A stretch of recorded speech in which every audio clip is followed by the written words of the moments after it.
One sunny fall day in 2017, a heated argument broke out in a small apartment. The young woman looked sternly at her husband and said, Yanmu, take off 100,000. His brother wants to buy a car. Yanmu sighed heavily, gritted his teeth and gathered his wits and coldly replied that he had no money. Her eyes flashed with anger. Jumping up from her chair, she shouted, There's no money? What about his salary for this month? Without waiting for an answer, she started going through his pockets and added that, hadn't she told him to go to those old men and ask for money? But finding nothing in her pockets, she swung around in a rage and slapped him on the cheek. Oh, Trebier, where's the money? Where did he hide it? Show me, she shouted, throwing him a scornful glance. Yemu coldly glanced at her, bitterly grinned, and quietly said, Money is that money again. Her rage only intensified. She grabbed the glass from the table and threw it at the man with a scream and force. She shouted angrily that he was also laughing. The loser! Her voice was full of contempt and rage. Yanmu quietly repeated her words, grinning bitterly that he was a loser and had no money. His patience was bursting. With resentment in his voice, Yanmu said that he had paid for everything, for her parents' car and house, for his brother's wedding. Even if he made 100 million a month, it still wouldn't be enough for her family. Her face contorted in contempt, and she asked 100 million a month? Isn't Fang's family his family? Is he so selfish that he can't take care of his family? Yamu clenched his head with his hands, laughed briefly, and said to hell with such relatives. He had had enough of them. She said with a smile coldly and ruthlessly that if he was fed up with it, he could die and end it all. Yanmu exclaimed with great confidence, Great! His eyes darkened and he asked, Do you think he won't do it? The girl immediately took out her phone and said, Really want to die? That's a thought, Yanmu. Just let him wait until she buys accident insurance, and then his death will pay for it. Yamu, holding back the rolling bitterness and resentment, said, Well, just fine, she is so cruel, Fang Yuxue. There was a window behind him, and unable to stand it, he turned sharply and headed towards it swiftly. Without thinking, he jumped, determined to get it over with. The last thoughts flashed through his mind, and with tears in his eyes, he thought that this was the end of his life. Moments before his death, the words on the slip diagnosed him with terminal stomach cancer flashed before his eyes. And suddenly, in the next instant, he found himself in 2009, kneeling in front of people, stunned and confused. The woman perplexedly and sarcastically asked, Yunmu, why did he suddenly fall to his knees? The guy said with a sneer that kneeling after entering a room is a tradition in their family. The world swirled before his eyes. He gasped nervously and finally realized he was still alive. The woman spoke again and asked, Still alive? There's no need to make a fool of yourself. Yanma recognized her voice. Mom, he asked with shock. She asked, Who's his mom here?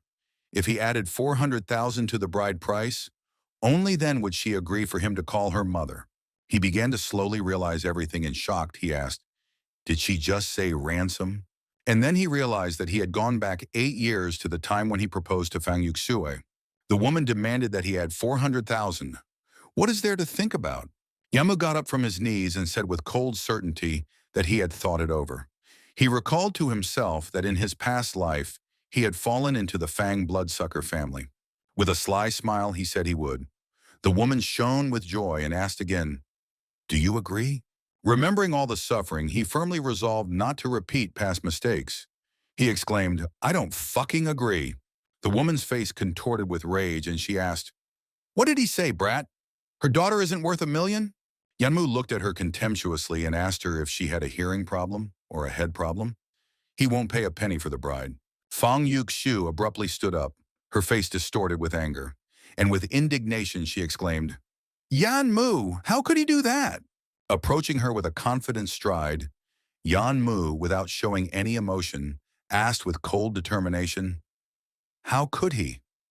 $1 million your mother give you in marriage or sell you? Confused and not knowing what to answer, she doubtfully said that it wasn't easy for her parents to raise her. Shouldn't she at least pay the bride price? Unbending under her pressure, he asked with a sneer, and she asked him what? A loser brother who only wants money? Xiao Yu, no longer able to contain his anger, cried out, unable to bear the humiliation. Yan Mu, who the hell did he call a loser? Yan Mu turned to him with a cold, menacing gaze and said with full confidence, You, for he is a lowlife who can do nothing. Xiao Yu, unable to bear it, rushed forward, ready to attack, shouting furiously, "Fuck you!" Yanmu, easily dodging the attack, coldly thought that did he really think that he would hit him back and swear like before? In the blink of an eye, he grabbed Xiao Yu's head, easily dropping him to the ground. The woman saw this and worriedly shouted, "Bastard, let Xiao Yu go. He's his brother. He's part of his family." He looked at her coldly and asked with complete certainty and indifference, "Family member?" There was no wedding yet, and he was not his brother, not a member of his family. Letting Xiao Yu go, he resolutely added that he wanted nothing to do with their family from now on. Feng Yuxiu asked hopefully, almost pleadingly, "Yan Mu, isn't their relationship worth this money?" He asked coldly, did she ever think about how hard his parents had to work to earn that 500,000? He remembered that in his past life, for ransom money, his father had gotten desperate and bought a lottery ticket and surprisingly won 500,000 and then got a nervous breakdown over the money. As he left the apartment, he said with a heavy look that they needed the cash cow, not him. The next day he entered the lottery, glancing at the sheet. He saw the information that the first prize pool of the Shuang Xiejiu lottery was 100 million yuan. He thought to himself that this was not a bad start for the lottery. At the same time, the first prize and his father's number were one number and 100 million yuan. For various reasons, this series of numbers was too deeply imprinted in his memory. When Yanmu went inside and handed the money to the seller, he told the gentleman that he wanted to buy a lottery ticket. The salesman handed him the ticket and told him that there would be a Shuangseju lottery drawing tonight at 9 o'clock. As Yanmu was leaving the store, he noticed his father, who didn't see him, and quickly hid. Father, wiping his eyes, said that he had just seen Xiao Mu. Didn't he go to the Fang family today? Or was he just imagining it? Yanmu looked at his father sadly and thought that it was lunchtime. Dad must have had a bad lunch again. The father, walking out of the store and clutching the ticket in his hands, began to pray quietly that if he won the prize, he wouldn't have to worry about buying a bride for his son. God willing, he should be lucky this time.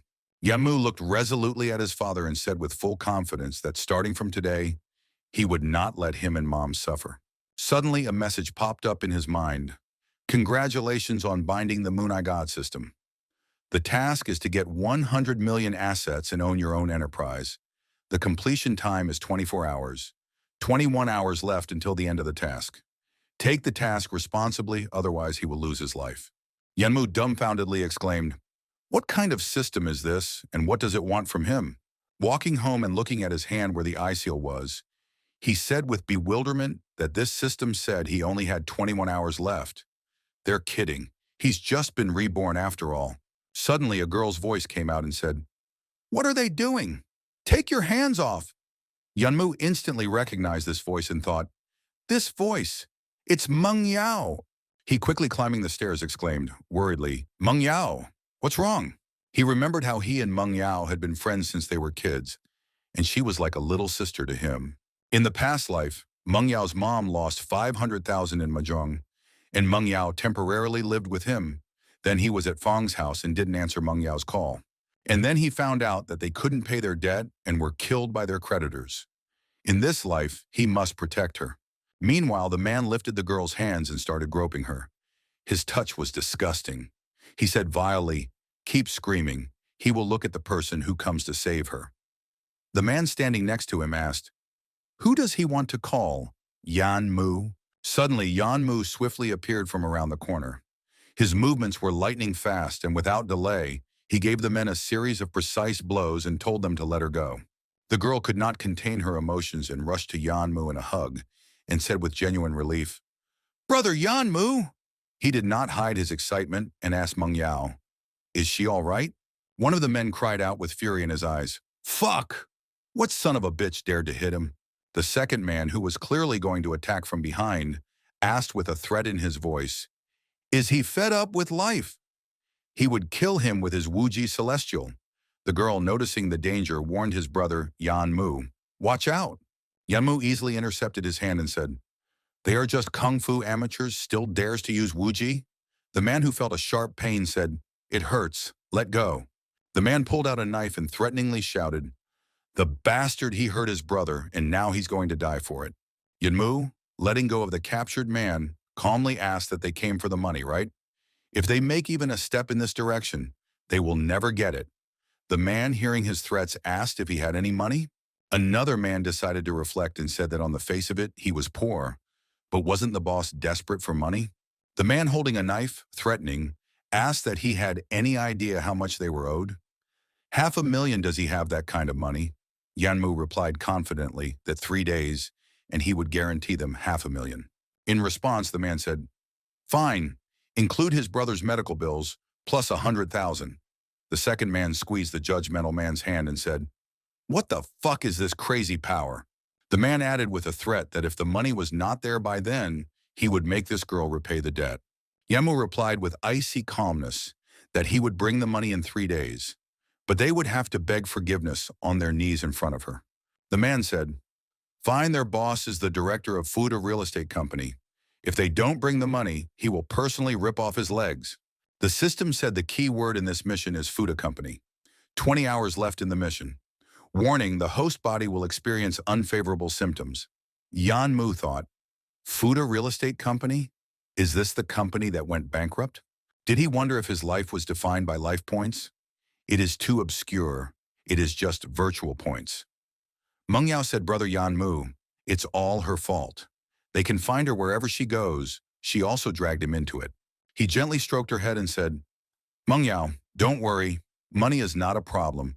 In 3 days, he will make sure they apologize to her. She is too excited. Let her go back home." Yamu suddenly felt faint and grabbed his head, wondering why he was suddenly so dizzy. Meng Yao anxiously asked Brother Yanmu, "Is he not feeling well?" Unable to resist, he fell on the girl and excitedly thought, "Damn it." Meng Yao, blushing, asked, "Brother Yanmu, is he sick?" He said, embarrassed, that it wasn't on purpose. Maybe because he hadn't eaten during the day, he was a little weak. The girl said it was all right. She would bring him something to eat. Yamu looked at the seal and thought, "Are these the same random symptoms? It seems like this system is completely controlling his life." Meanwhile, at Fang's house, a woman asked in surprise, "How so?" He still hadn't answered her call. Feng Yuxu nervously sighed and replied with confusion that no, he did not reply. The man took a swing at his daughter and shouted without hiding his anger, "Useless creature! She can't even control a man. What's the use of raising her?" The woman defending her daughter asked, "Where is he in such a hurry? Don't they think Yan Mu is not himself today?" The man stroked his chin in thought and said that it was so strange. Usually he always obeyed Xiao Shui. What has changed all of a sudden? He looked at his wife, and they both uttered, "Could it be that Yan Mu had gotten rich?" Grabbing his daughter's hand, he said she must hold on to him for her happiness. What if others took him away? He thought that if he really got rich, they would raise the price of the bride price, and all his money would be theirs. The woman pushing her daughter towards the door said, "Sure, look how he hit Xiao Yu and how he talked to him." The girl said, "Okay, then she will go." Feng Yuxu sadly thought that Yan Mu must be hiding something. He would never do this to her before. Yan Mu carefully sliced the ripe apples. Then with a slight smile, he said, "Eat some more fruit." At this moment, there was suddenly a loud knock on the door. Meng Yao said she would open it. Hurrying to the door, she opened it and immediately exclaimed with fright, "Sister Yuxue!" Her face was flaming with anger, and her eyes were filled with resentment. She instantly walked inside and said in a demanding tone, "Yan Mu, explain yourself." Yan Mu asked, "What is she doing here?" They have nothing in common anymore. Didn't he make it clear? Or is her sycophant mother still not giving up on her? Yushui, unable to contain her emotions, shrieked that it wasn't like that. Is he dating someone else? So when the bride price was raised, he changed his mind?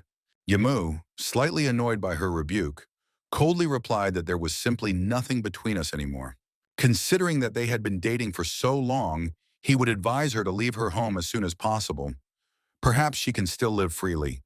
Yuxue, angered by his words, threw one last time, "Yan Mu, son of a bitch, she will make him regret it." When the door behind her slammed shut, Meng Yao quietly muttered to Brother Yan Mu, he and Sister Yuxui, that they had quarreled. She wondered if they loved each other. Why did this suddenly happen? Yanmu said he was leaving and might not come back today. She can stay here for the night. He thought that he can say that their relationship is forgotten. Okay, better see what business opportunities exist. After a while, a large crowd gathered on the street of Junction City. Scraps of words reached him. that he was the same person who won the third prize in the Shuangjiaju lottery, right? There was only one digit difference between their number and the number of the first prize. Was he sorry? Jan thought that Dad had also come to cash his prize. The center of attention was his father, who mumbled that he just wanted his son to be able to buy a house and get married. Yanmu picked up the newspaper and moved further away from the crowd, pondering that it was fortunate that he had depersonalized his winnings before all these people started crowding in. Less trouble with reporters and the curious. While looking at the newspaper, he came across an article and wondered if the system had tipped him to buy Fuda Real Estate Company. Fuda Real Estate Company is indeed the most convenient enterprise to invest in. No one believes in Fuda now, but who would have thought that in a few years it would become Jiang Qin's biggest business? If he buys out this company now, he'll be the richest man in town in a few years. Yanmu said resolutely that he would definitely start a business on this basis. Here was his chance to make money. The next morning at 9 o'clock, he stood in front of Fuda's company building. Didn't Fuda go bankrupt, he asked? Why were there still so many people here? Had someone already gotten ahead of him? At that moment, he felt a sharp pain in his chest. The system immediately announced that there was 1 hour left to complete the task, and low on life points. The body would experience random adverse symptoms. Yama gritted his teeth in pain and thought with annoyance that his heart was aching. If he didn't have to waste so much time in the bank, he wouldn't have wasted this extra hour. Next to him, 2 workers were carrying a large banner. One of them shouted loudly that they were carrying a banner. Yanmu asked what it was. The worker, wiping his sweat, replied that they were on a strike and had not been paid their wages for 6 months. Yanmu frowned and asked that it was a common situation for construction workers to have their wages delayed. Why is there such a commotion? The second worker explained that they had heard that the general manager had run away with all the money, and the second director, this Kun Rui, is now in debt up to his eyeballs. There's no money to pay them at all, so they've all gathered to get something out. Yanmu cried out happily, "What? The general manager has escaped, is it for sure?" The worker said that the information is firsthand, straight from the company. Kun Rui is supposed to show up here today, so they will block his path. Yanmu, squeezing through the crowd, threw a thank you over his shoulder. "Uncle." He thought that there wasn't much time left. There was still a chance to make it. The crowd surrounded Kun Rui's car, shouting furiously, "Kun Rui, give back the money. He won't leave until he gets his paycheck. He owes the migrant workers." Kun Rui remained calm, but his bodyguard, clearly nervous, unhappily muttered that these stinking peasants had lost their fear. Are they tired of living? The bodyguard then suggested, "Director Kun, why doesn't he contact some people? These rednecks are just a colossus on clay feet. They will lose their power if they are taught a lesson." Kun Rui sighed and asked, "What good is it? There are hundreds of people out there. Will he find hundreds of people willing to fight against them? And who will be responsible for the dead and injured?" Meanwhile, Yan Mu, making his way through the crowds, knocked loudly on the car window, attracting their attention. The bodyguard flinched in surprise and said, "Fuck, what the hell?" At this point, the system coldly announced that there were 25 minutes left to complete the task. Yanmu abruptly opened the car door, quickly climbed inside. Li Biao asked, "Who the fuck let this insolent person in here?" "Get out of here." Yanmu said firmly and composedly, "Mr. Kun, his name is Yanmu, and he has an important matter to attend to." Li Biao interrupted him, grabbing him by his shirt collar and asked, "Is he completely deaf?" He said for him to get out. If he doesn't get out, then blame yourself. Yanmu, nonchalantly, replied that what he is about to say will affect whether or not Mr. Kun spends the rest of his life in prison. Is he sure he wants him to go? Li Biao angrily growled that he was just like the people on the street asking for money. Kun Rui intervened and said that he didn't like the delayed paycheck either, so he had already figured out a way to pay it all off. If he demands something now, it won't work. Yanmu uttered with certainty that he had misunderstood everything. "He is here to give them money," Kun Rui asked incredulously. "What does that mean?" Yanmu explained that this meant that he would help him recover all their financial losses, including their salary arrears. He would buy out Fuda's company and become its director. Kun Rui chuckled and asked, "Did he even know how much the economic loss of this project was? Not to mention the acquisition, just paying the workers' salaries alone would be cosmic." Yanmu irritably interrupted and said that he couldn't spend so much time with them. Just let him name the amount. The system reminded me that there were only 10 minutes left to complete the task. Kun Rui stated that if he didn't have 50 million, let him not even think about buying out Fuda's company. Yanmu, without flinching, replied with absolute certainty, "Only 50 million? That's fine then." Kun Rui was furious and exclaimed, "A juvenile puppy, how dare he be impertinent? Li Biao, throw him out." Li Biao grabbed Yanmu by his shirt and asked, "What is he building up here? Does he think it's all toys?" Yanmu, with a sudden sharp movement, suddenly intercepted the guard's arm and pinned him to the seat. Li Biao only had time to exhale in pain and surprise. Damn this guy. Kun Rui, stunned, thought that looking at his clothes, you couldn't tell that he was rich or skilled in martial arts, but he was able to overpower Li Biao. Gathering his thoughts, Kun Rui stopped the guard by grabbing his elbow and said, "Wait, he said he can't give the workers paychecks right now, and he doesn't have time to mess around with it for a long time. If he wants to buy it, so don't blame him for being rude." Yanmu said, "Don't worry, he will take this plot of land, and he will even help pay them right now." He thought to himself that the news said that he had several plots of land. If he got his hands on everything now, he would double his profits in the future. He will also buy all the land he owns. Kun Rui asked.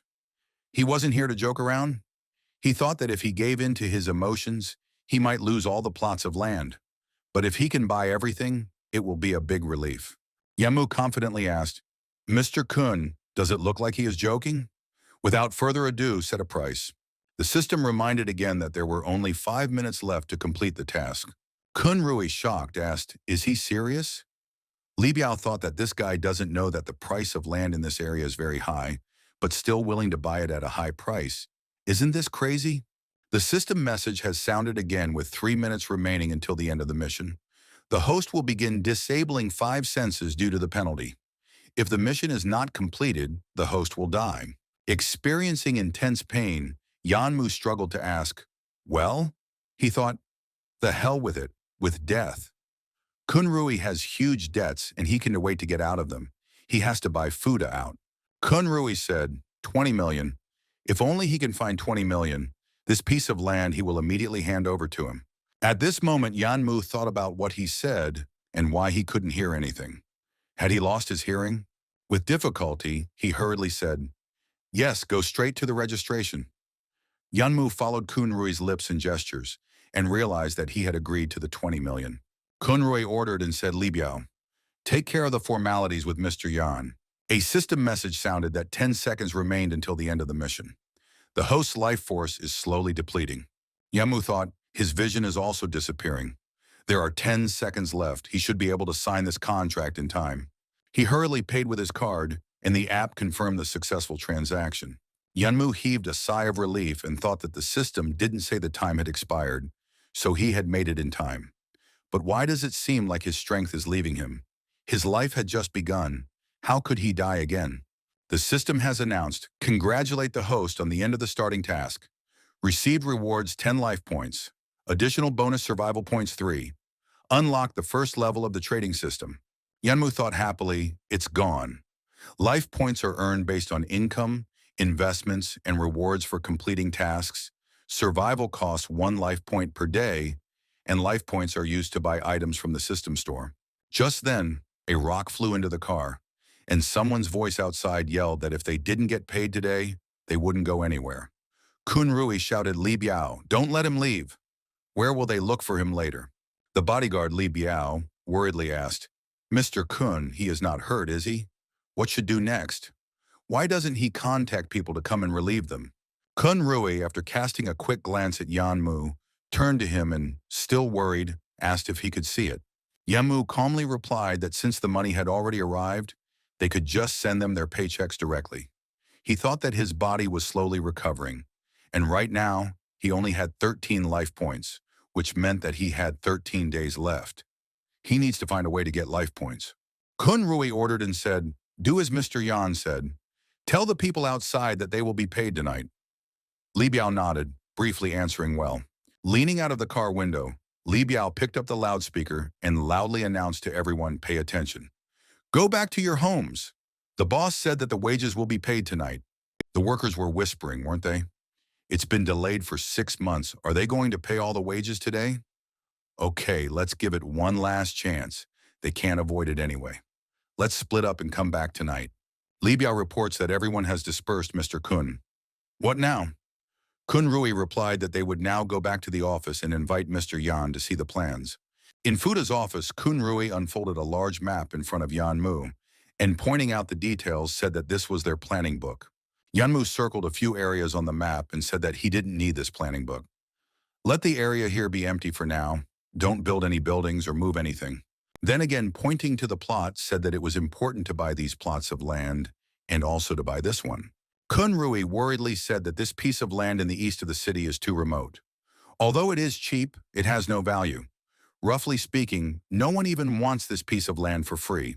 Yanmu cut off that it shouldn't bother him. Just listen to what he says. He thought that there would be a few schools near this land in the east of the city, and it would be great to build a commercial zone. When they buy this land, they will need to build a large shopping center, specialty restaurants, a diner, a bookstore, and build a hotel as soon as possible. The finishes have to be of a new pattern to make the buildings look stylish. The task of finding a construction team is left to him. The emphasis is on reliability and quality. Kun Rui assured that he could rest assured he would take care of it.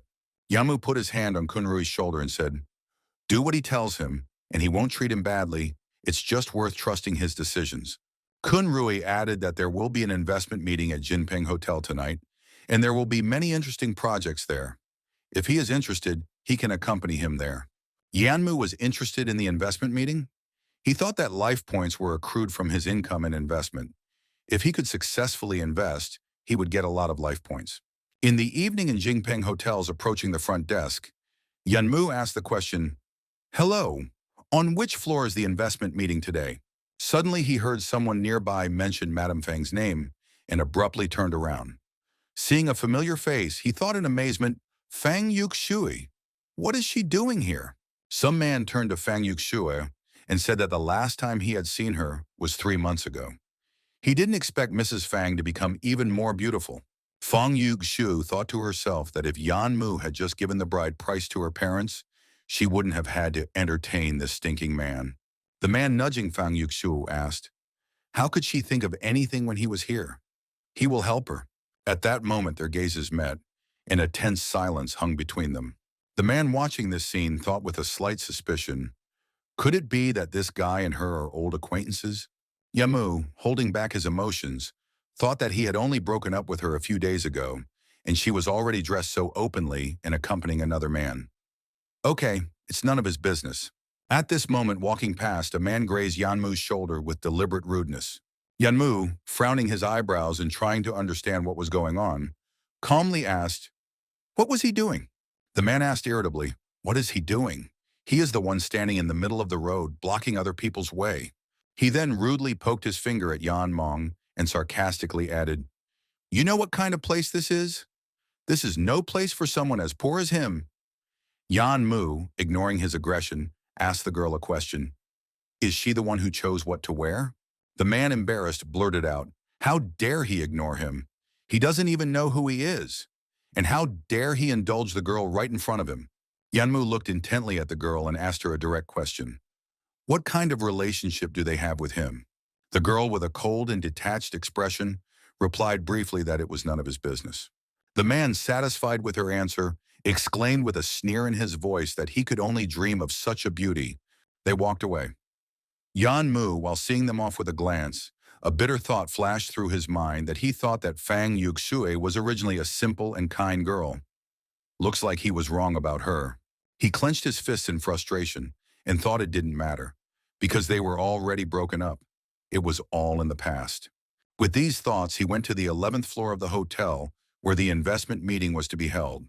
The system message sounded that if the carrier signed a contract to invest in the business, he would be rewarded with 10 life points. He thought it wouldn't be easy to sign the contract, so Kun Rui had looked into everything beforehand. Several businesses that had skyrocketed in his past life would be in his pocket. However, as soon as he approached the entrance, he was stopped by a guard and told to stand where he was in such a hurry. "Does he know what this place is? No outsiders allowed." Yamu, keeping calm, replied with confidence in his voice that it was an investment meeting. The guard asked skeptically, "You know, does he have any idea who all these people are?" They're all rich and quite high up. He's not sure he can get in. Yanmu irritatedly and coldly said that he was also going to invest in the business. The guard looked him over from head to toe and asked him what kind of supervisor he was going to pretend to be by dressing like that. The head of the cleaning staff?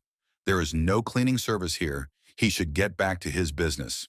Yanmu mentally thought with disdain, investors are judged by their clothes? Suddenly the guard said, hello, Mr. Ma. Mr. Ma asked, wondering if he hadn't just seen him on the bottom floor. Wasn't he able to escort him out with a few phrases? The guard replied that he didn't know where he was from, but he didn't seem to understand when he was spoken to humanly. He even said he was going to invest, but I find that hard to believe. Mr. Ma looked at Yanmu with a disdainful grin and mockingly said, invest? Do you want to go into investing with nothing but grit? He should go earn money for a decent suit. Don't bother people's eyes here. He put his hand on Yanmu's shoulder and continued with a sneer, saying that impudence was fine, but not in this kind of place. For example, when courting a girl. Hugging the girl, he said that just being cocky wasn't enough. You had to have money too. He wants to do that too, doesn't he? The guard, not letting Yanmu pass, blocked his way again and shouted that he was not allowed to enter. What the fuck is wrong with him? Mr. Ma noticed the familiar and became animated and exclaimed loudly, oh, Brother Kun is here too. It's been a long time. He headed towards Kun Rui, and Yanmu turned to the girl and asked sharply, she was doing this for money? The girl replied that it was none of his business. Yanmu asked disdainfully, what does money matter to her, and she would go after anyone for them? Yanmu clarified with bitterness in his voice, for their sake, is it worth it to dress like this and sell your body? Meanwhile, Mr. Ma was happily exchanging pleasantries and exclaimed that he had heard that a noble had bought his company. Not only had he paid off his debts, but the company's business was also doing well, to which he congratulated him. Kun Rui, smiling, replied that it was true, he was very lucky. He was so worried about the unpaid installments that he couldn't sleep and didn't expect this turn of events. Mr. Ma, how is he doing? Mr. Ma replied with a heavy sigh that things have not been going well for the whole company lately. He was not as lucky as Brother Kun, but they've always had a good relationship. Maybe he could introduce him to this nobleman. Perhaps he might be able to help. Suddenly, Kun Rui noticed Yanmu. As he left, Kun told Mr. Ma that he had business to attend to, so they would talk about it another time. Walking up to Yanmu, Kun Rui respectfully greeted him, calling him president. Mr. Ma, watching this scene, couldn't believe his eyes and thought in the utter confusion, what did he call this guy? Hearing Kun Rui call Yanmu as President Yan, the girl thought that he was just a petty employee with mediocre performance. How could he get the big boss to call him president? Mr. Ma walked up to Kun and asked, Brother Kun, isn't he confused? How can he call such a yellow-haired boy the president?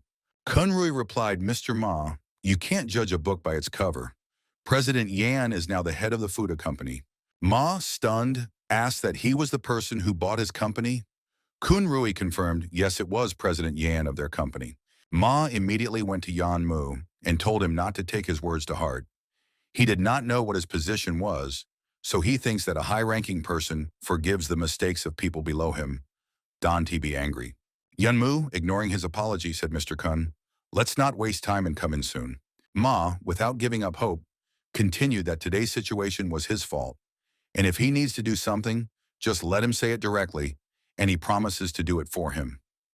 To express his apology, could he treat President Yan to dinner after the investment meeting? Yanmu coldly looked at him and directly asked, he is Ma Lun, right?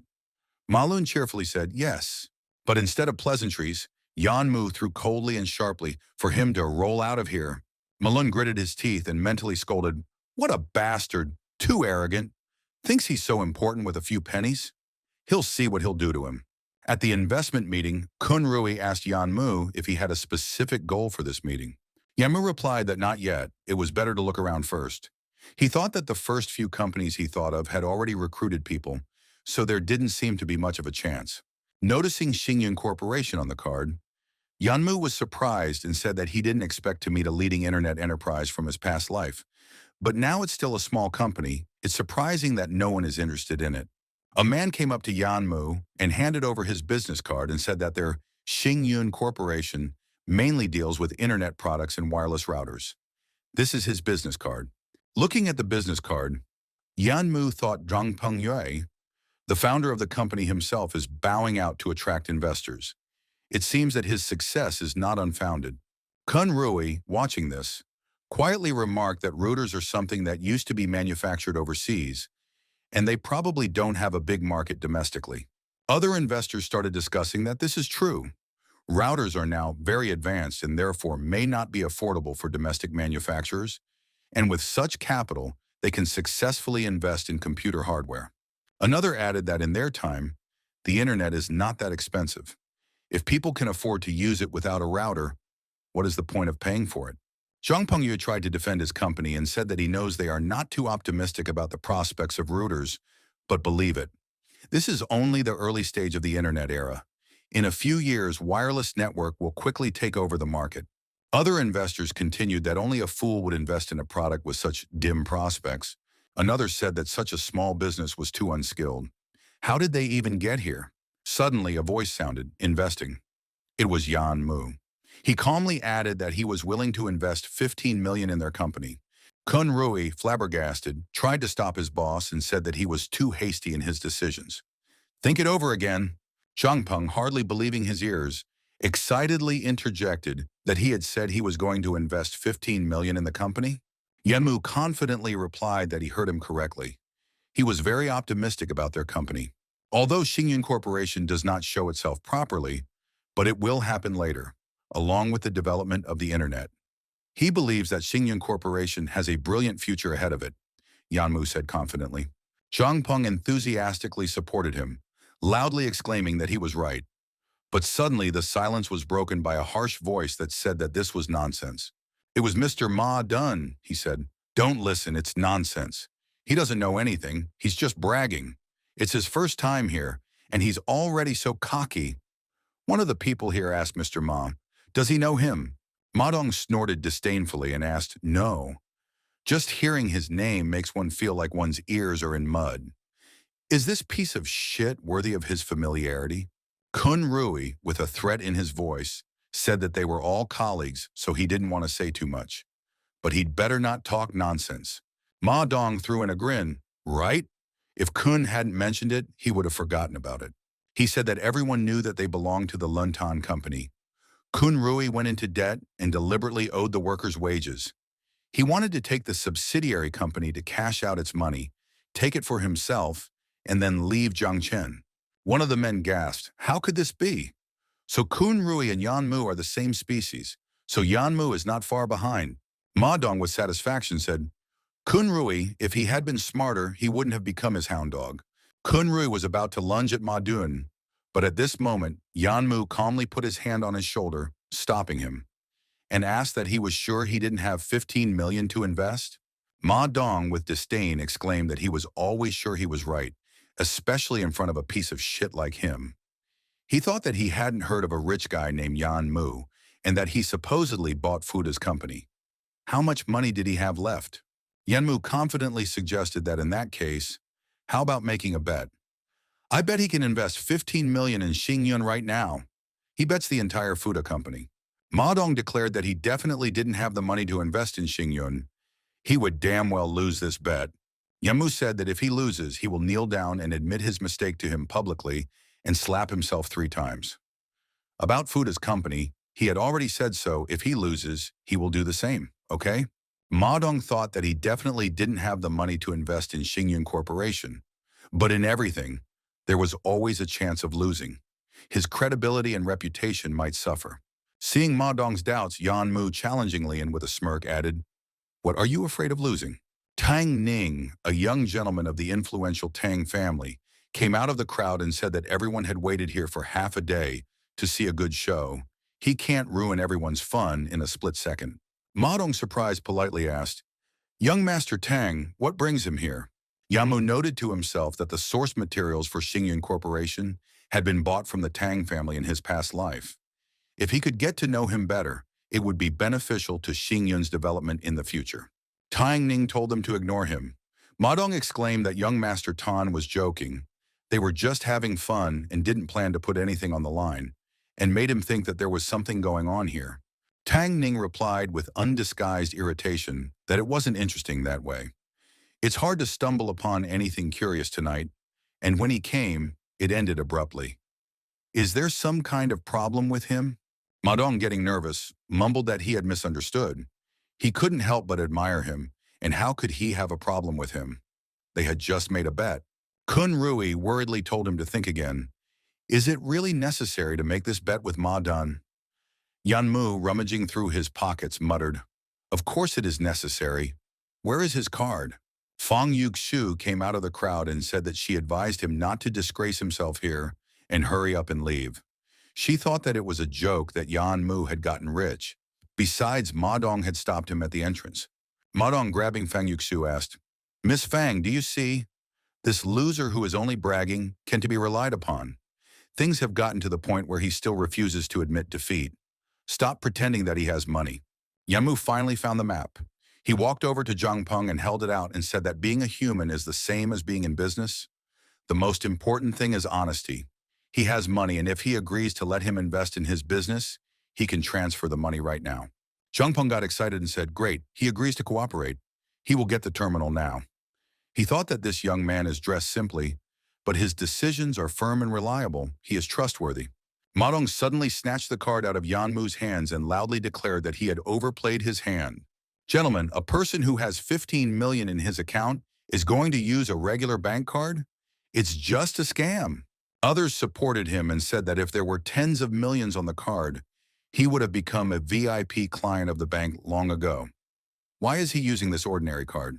Yanmu calmly took the card back and firmly said, To know if there was money on it, you have to swipe it. Zhang Pengyue held out the terminal. Yanmu swiped the card and the terminal displayed a message that there were insufficient funds in the account. Payment declined. Madong happily said that he could once again say that he has that 15 million and that he admires his acting skills. Yanmu thought, Why are there not enough funds in the account? Kun Rui asked in a panic. What will they do? Zhang Peng was confused, thinking that was he really not serious. Was he just playing a joke on him? But from what he said, you couldn't tell that he was a trickster. Ma Dong cheerfully said that he was not a reckless person, and for the sake of Miss Fan's decency, just apologize to him by kneeling down and everything would be forgotten. Tang Ning, watching, said the most important thing is to be honest and willing to bet and accept defeat. Modin said that since Mr. Tan said so, he couldn't go against him. Let Mr. Tang decide who is right. Kun Rui exclaimed that it was just a mistake. They all know that the system can fail when large transfers take place. He'll contact the bank and ask them to send a specialist. How about it? Ma Dong said that he still had other things to do and couldn't spend much time with them here. Where are the guards? Get the guards here, quickly. Kun Rui hurriedly called the bank. Yanmu calmly said that they would find out who won the bet when the bank staff came. Is he in such a hurry because he's afraid he'll be embarrassed when everyone finds out he has so much money on his card?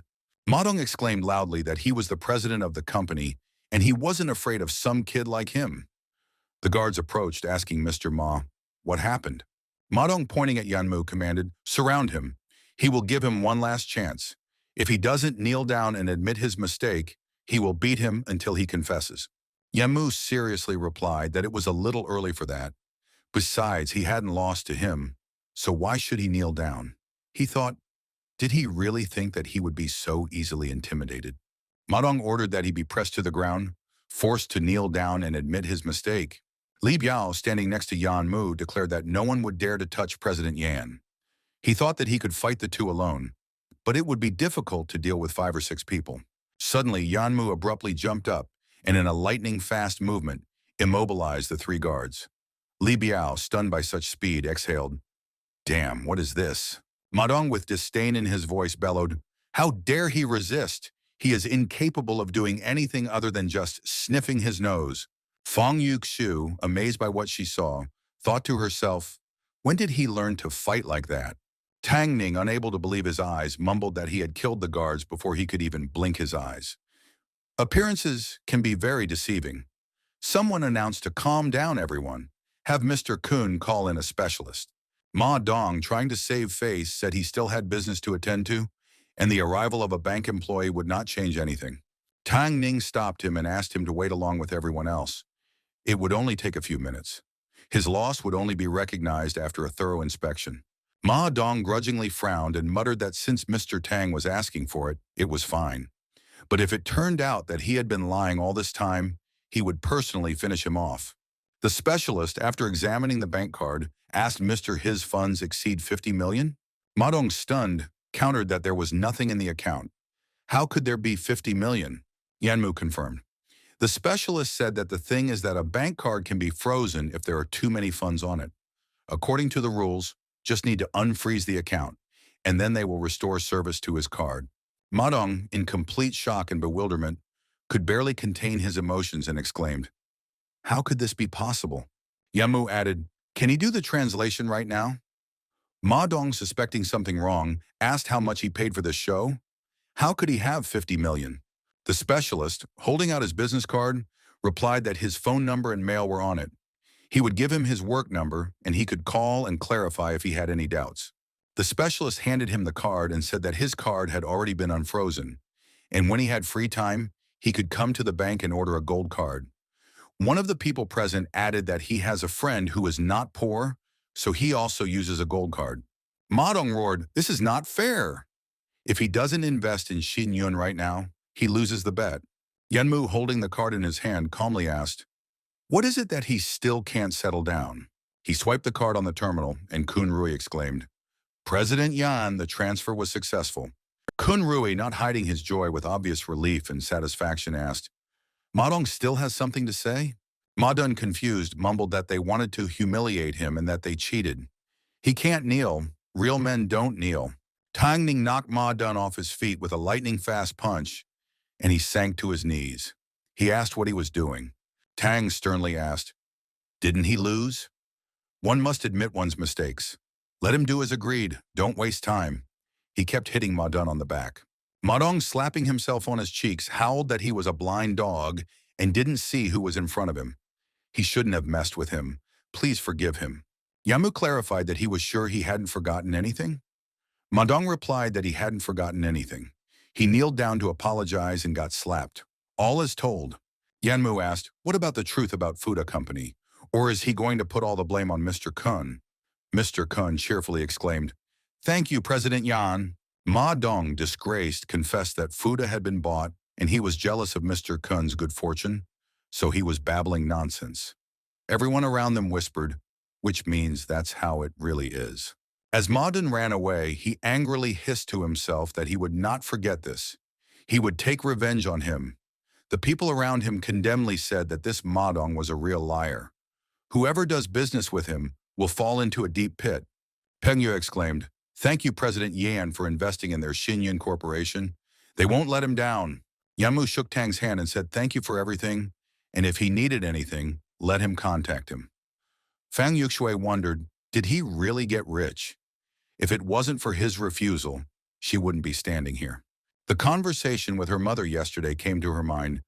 Yuxue, remember that Mr. Ma that Auntie Wang introduced her to? His brother added that today there will be an investment meeting at the hotel, and Mr. Ma will be there too. She will go with him. Yuxue exclaimed in despair that she didn't want to go. Her father angrily asked if she was the one to decide anything. There's no hope for Yan Mu anymore, so they need a new son-in-law. Otherwise, why did they raise her in the first place? Yuxue's mother, sobbing, added that they are not forcing her, but if Xiao Yu can't get married due to lack of money, their family will starve to death. Is that what she wants? It wasn't easy for Mom to raise the two of them. At this moment, Tang Ning, holding out his business card, said that it was fate that they had met. If he needed anything in the future, he could turn to him. The system's voice sounded in Yanmu's head, congratulating him for completing the task. He was awarded 10 life points and bonus points. From now on, 10% of his life points would be used to level up. Yanmu frowned and thought, what does this all mean? Not only is the system running his life, but it's also charging him a commission for it? Suddenly, Li Biao, in a panic, ran into the room and said, President Yan, Mr. Kun, it's not good. The workers are on strike again. Kun, frowning, asked, weren't the salaries paid? Why had this started again? Li Biao replied bitterly that the wages had been paid, but those insatiable bastards were now at the entrance of the company and were not happy that the company was changing ownership. Kun pronounced, President Yan, the new program won't start for a while yet. They can't just maintain them, can they? Yan Mu suggested that we go back to the company and see what's going on. Then he said goodbye to Tang Ning, and Mr. Zhang said, he has to go urgently. Meanwhile, inside the food building, a real fight was breaking out. The employees were shouting, the ungrateful ones had been paid every penny, so get out of here. The workers, shoving and cursing, replied that they wanted to see Mr. Kun. The wages have been paid, but there is no work. What are they supposed to do? Surely they are not going to be fired? Suddenly, one guard was pushed and fell, then stood up and pulled out his knives, shouting in rage, damn it, don't push, he'll kill him. He stabbed the man in the stomach. The workers became agitated and exclaimed that he had stuck a knife in him. Hurry up and call an ambulance. At this moment, Yanmu asked, what's all the commotion? Li Biao, making his way through the crowd, announced, from the road, President Yan and Mr. Kun have returned. The guard was yelling that they were paid and they're still here. If they didn't disperse, he wouldn't let them enter the building. Another guard backed him up and said, if they don't want to get beaten up, leave before it's too late. Don't block Mr. Kun's path. The injured worker grabbed his stomach and groaned. Those bastards! Suddenly there were shouts that Mr. Kun had returned. Kun saw the wound anxiously and asked, who did this? What's going on here? The guard replied that they were defending his authority. Another added, just pay him 10,000 and the case will be solved. Yanmu asked, did you call an ambulance? The worker replied, yes, but the ambulance will arrive in about 10 minutes. He is bleeding heavily and won't be able to hold on until then. He, clutching his head, barely audibly mumbled that when the project was stopped, many of them were left destitute. Her daughter got sick and the doctor said she needed a minor surgery and he was left without a job. How should he pay for the operation? Other workers whispered that some workers had left to find another workplace, but it was not easy to find work in their days. The worker cried out frantically that he was not breathing. An ambulance was urgently needed. Why hasn't the ambulance arrived yet? Li Biao asked, Mr. Kun, what will be done? Kun clenched his fists furiously and ordered the two bastards to be tied up first. The guard said, Brother Biao, thanks to his brother, no one will dare to make trouble here anymore. Another asked, Brother Biao, what's wrong? Have they done something wrong? Li Biao, stretching out his hands, exclaimed, yes, how dare they do such things after being recruited into Mr. Kun's service? Yanmu, checking his pulse, realized that there was none. Suddenly, the voice of the system rang out that he was still breathing, but hopelessly. Death was inevitable. The thought surfaced in Yanmu's mind that if the system could control his life, then it must have a way to save the life of another as well. System, is there a way to save this person? The system said that after the upgrade, there would be resurrection drugs in the store that could be exchanged for life points. The system then showed a store where red strength, yellow dexterity, and blue stamina were available. Yamu thought that the only three abilities available in the store were strength, agility, and stamina, and they were simply useless in this situation. Is there any other way? The system informs you that you can spend 12 life points to extend the life of a person for a few minutes until the ambulance arrives. To confirm, you need to answer, sure. Attention. This function can be used only once. Yanmu immediately replied, sure enough. He thought, how would he be different from those two scum if I just watch him die? And if he dies here, it will affect how the new buildings will be built. The system said there were 11 life points left. The worker cheerfully exclaimed, breathe, help is coming. Li Biao, throwing the culprits to the floor, said President Yan, Mr. Kun, these two pieces of shit are tied up. One of them uttered in desperation that they were doing it for the good of the company. They can't do this to us. Yanmu, whose eyes were blazing with fury, asked for the good of the company. His voice was full of contempt and threat. The guard, surprised, asked, was it him? So, boy, couldn't find the money and came to beg Mr. Kun? Asked the guard with a mocking grin, approaching the young man. Kun, frowning, asked what he was talking about. President Yan? Yanmu, with barely concealed irritation, replied, ask him yourself. Li Biao, stepping heavily on the guy's foot, barked, what's with the guy's grin? Speak up! The guy, stammering from fear, said that her friend S. mom lost 500,000 in mahjong and now owes them. He said he'd pay by tomorrow. The other guard added that even if this guy couldn't return the money, the girl was very beautiful. She could be sold on the black market for 18 million. Kun shouted in rage that they wanted to turn their company into a brothel. Or did they want to drive him to his coffin? His voice trembled with helplessness when he said that he knew what kind of situation their company was in. Ma Dong said that he found some way to make money and got involved. He couldn't do anything about it, but he never wished harm to people. Yanmu, whose face was distorted by rage, asked Ma Dong. Kun, swallowing nervously, replied, "Yes, but the company now belongs to him, and the debt has been repaid." Without waiting for a reply, Yanmu punched the guy in the stomach with all his determination and strength. The workers around whispered that these two had been harassing the workers all along. Now karma had befallen them. This young man is the one who bought out Fuda's company. Suddenly there was the sound of an approaching siren, and someone said the ambulance had arrived. The medic, pushing his way through the crowd, shouted, "Make way!" After examining the wounded man, the doctor announced that he could still be saved. "We need a blood transfusion. Make way." Kun sighed in relief and mumbled how lucky he was to be okay. Later, turning to Yan Mu, Kun awkwardly asked, what would their next actions be? Yan Mu coldly replied, "We need to calm down the workers first. They already have a ready-made team of workers, so manpower is not a problem. Workers, however, voiced their concerns that last time they were not paid for 6 months. If they stay, will it happen again?" Yan Mu confidently stated, "Don't worry. The company will give them a labor contract with monthly payments, guaranteed job security, and bonuses at the end of the year." He remembered how his father, without a contract and insurance, had broken his leg on a construction site, lost his job, and now limped. One of the workers said that they only sign contracts with decent workers.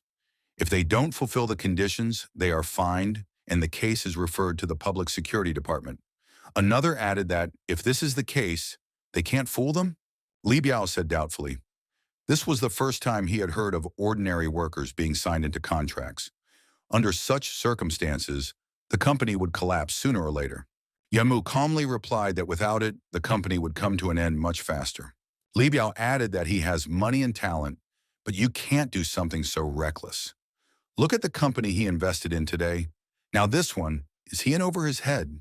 Turning to the bound guards, Li Biao asked, "By the way, what to do with these two?" Kun said, "Look at Director Yang. He's all business.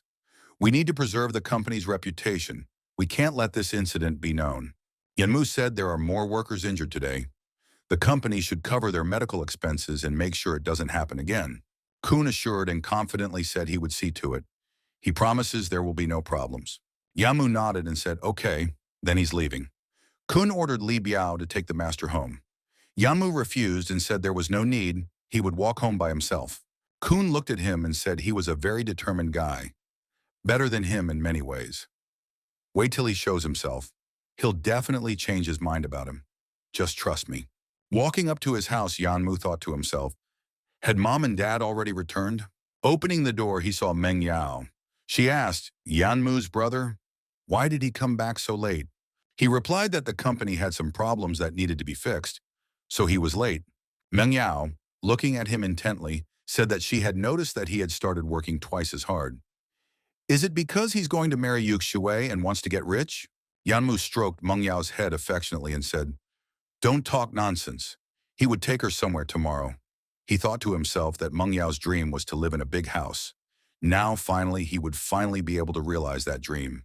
Meng Yao, full of curiosity, asked where exactly. Could he tell now? He smiled and said that she would find out tomorrow. "It's late now. Get some rest." Meng Yao, alone with her thoughts, reflected that these 2 days, Yan Mu was not himself. He seemed to be a completely different person. Yan Mu wondered if the Moon Eye God system controlled his life and could prolong the life of others. Does it have any other functions? He looked at the symbol on his hand and asked himself, or is this it? The system suddenly said the environment was safe. The main user logged in. Suddenly, Yan Mu was in a different place. The system asked if the user carrier was ready to accept the legacy. Yan Mu looked around in surprise, not believing his eyes, and asked the legacy, "What kind of legacy?" He looked down and saw his reflection and said that was him before he was reborn. The system explained that the carrier's rebirth caused the collapse of time and space. The survival points that the bearer spends every day also keep time and space stable. The main user must accept the divine legacy or the world will be destroyed. The world will be destroyed, Yanmu was stunned. The system said, "Prepare to accept." A spatial gap appeared. Yanmu exclaimed that he wasn't ready yet. What the hell is going on? The system explained that the system level is limited, and once the legacy is accepted, tasks will no longer be issued for the user. Yamu thought to himself that this cursed system had been plaguing him from the beginning. The system announced that the legacy was transferred successfully and asked to check the user's personal panel. Yamu was surprised, asking the question, "Wasn't the transmission finished? Why is the progress only 1%? The system replied that Wei's dexterity and strength are at level 3. Obtaining all legacy abilities is temporarily unavailable due to the lack of basic user characteristics. Yamu grabbed his head and said, "What an absurdity. But as long as he is alive, he has time to deal with it." Meanwhile, Meng Yao flocked outside the door, thinking that it was already past noon, and Yanmu hadn't gotten up yet. "Is he that tired?" She went inside and Yanmu asked Meng Yao. She said resentfully, "Didn't he say he wanted to take her somewhere today?" He stroked her head and said cheerfully, he had almost forgotten about it. "We'll be going soon." They went to the luxury real estate district in Zhongcheng. Seeing a familiar face, Meng Yao exclaimed, "Oh, isn't that Yu Shui?" Noticing that Yu Shui was heading to the hotel, Meng Yao became alarmed and asked if they were going to the hotel. Yu Shui didn't seem to agree. What about her? Yanmu, ignoring this, took her hand and said that it was her choice. She had nothing to worry about. Meng Yao asked, "What happened to the two of them?" He interrupted her and said, "Don't say anything. We have to go see the house first. Otherwise, the sales department will close down." They were greeted by an employee who said, "Hello, gentlemen," yawning. "Are they here to see the house?" She added that she didn't think he could afford a country house and suggested looking at a small apartment over there. He could make a down payment and pay the rest later. Yanmu firmly stated that he wanted to see the country house. Meng Yao whispered that it was the property of the Shentianji Corporation. "The house is too expensive. Does he really want to buy it?" He replied that he wanted to give her a country house as a gift. Didn't she dream of living in a big house? Meng Yao looked at him in surprise and asked if he would gift her a house. The employee asked with a contemptuous grin, "Does he know the price of houses? Is he sure he wants to buy from them, specifically?" Yanmu firmly replied that he was sure. Meng Yao grabbed his hand and whispered that maybe they should leave. A female employee, noticing their clothes, wryly remarked that the clothes they were wearing weren't worth 200 yuan, and they wanted to buy a house? Meng Yao angrily replied, telling her not to dare talk to Yanmu like that. She pulled him towards the exit, saying to Yanmu, "There's nothing to see here, let's go." Suddenly someone called out, "Yanmu? Is it you?" The stranger exclaimed, "What a coincidence. It's really him. He can't believe he's met him." Yanmu extended his hand to Xu Fei for a handshake, greeting him. Xu Fei, however, ignored the gesture, pulling his hand away. Yanmu's former classmate, a young but experienced businessman, remarked with a touch of irony that he had not changed, recalling how his family had once lived in poverty, buying clothes at the market and wearing shirts for several years.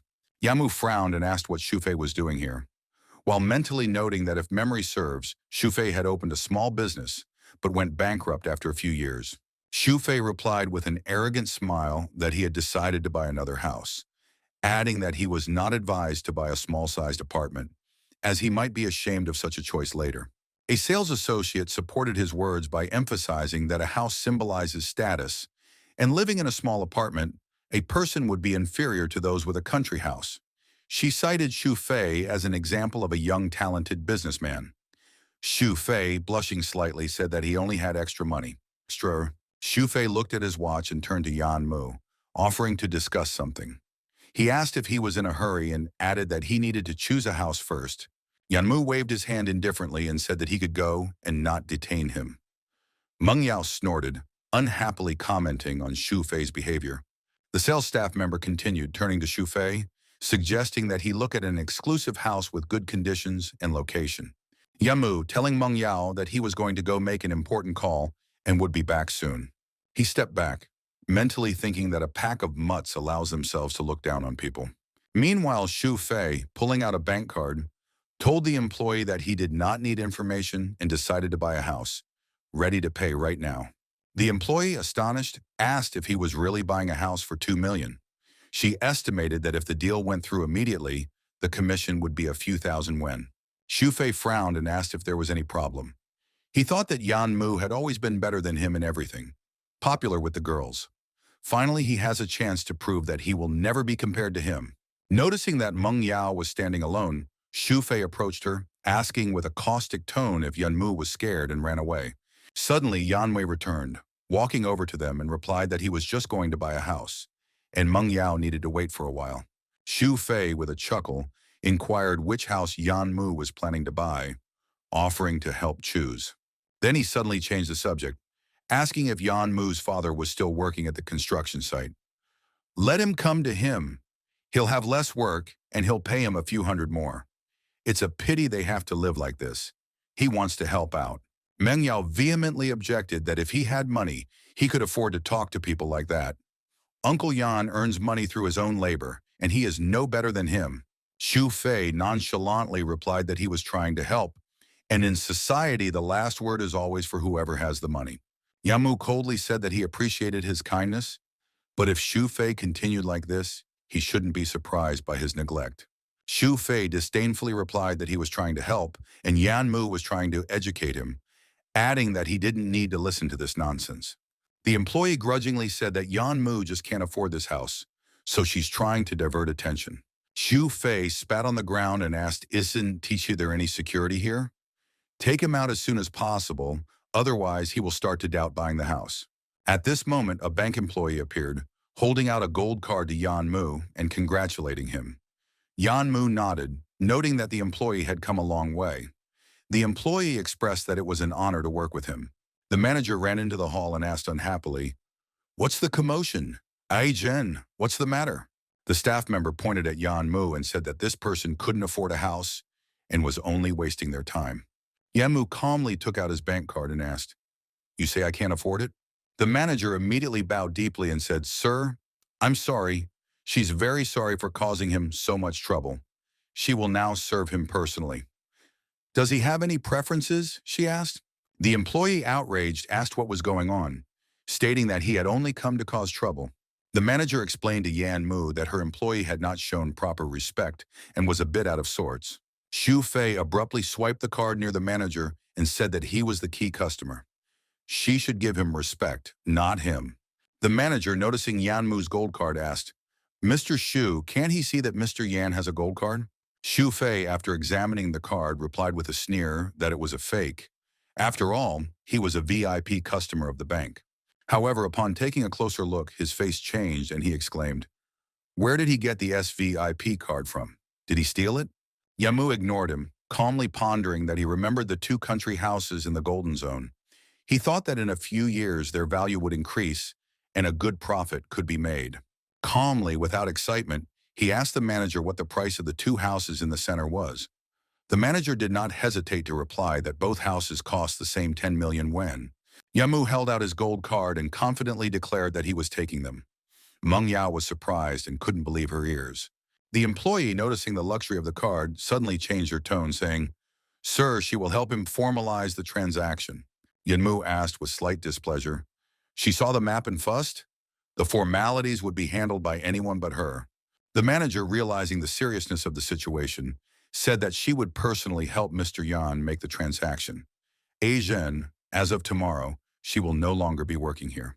Xu Fei, still stunned, hugged Yan Mu and said that he didn't expect him to rise like this, and asked if he wanted to have a drink with him. The manager, without wasting time, pointed to the exit and told me to get him out. The guards quickly came up and told him not to resist. Xu Fei, trying to somehow take back the situation, excitedly asked, "Why was he silent? Would he really just watch him get kicked out of here like this?"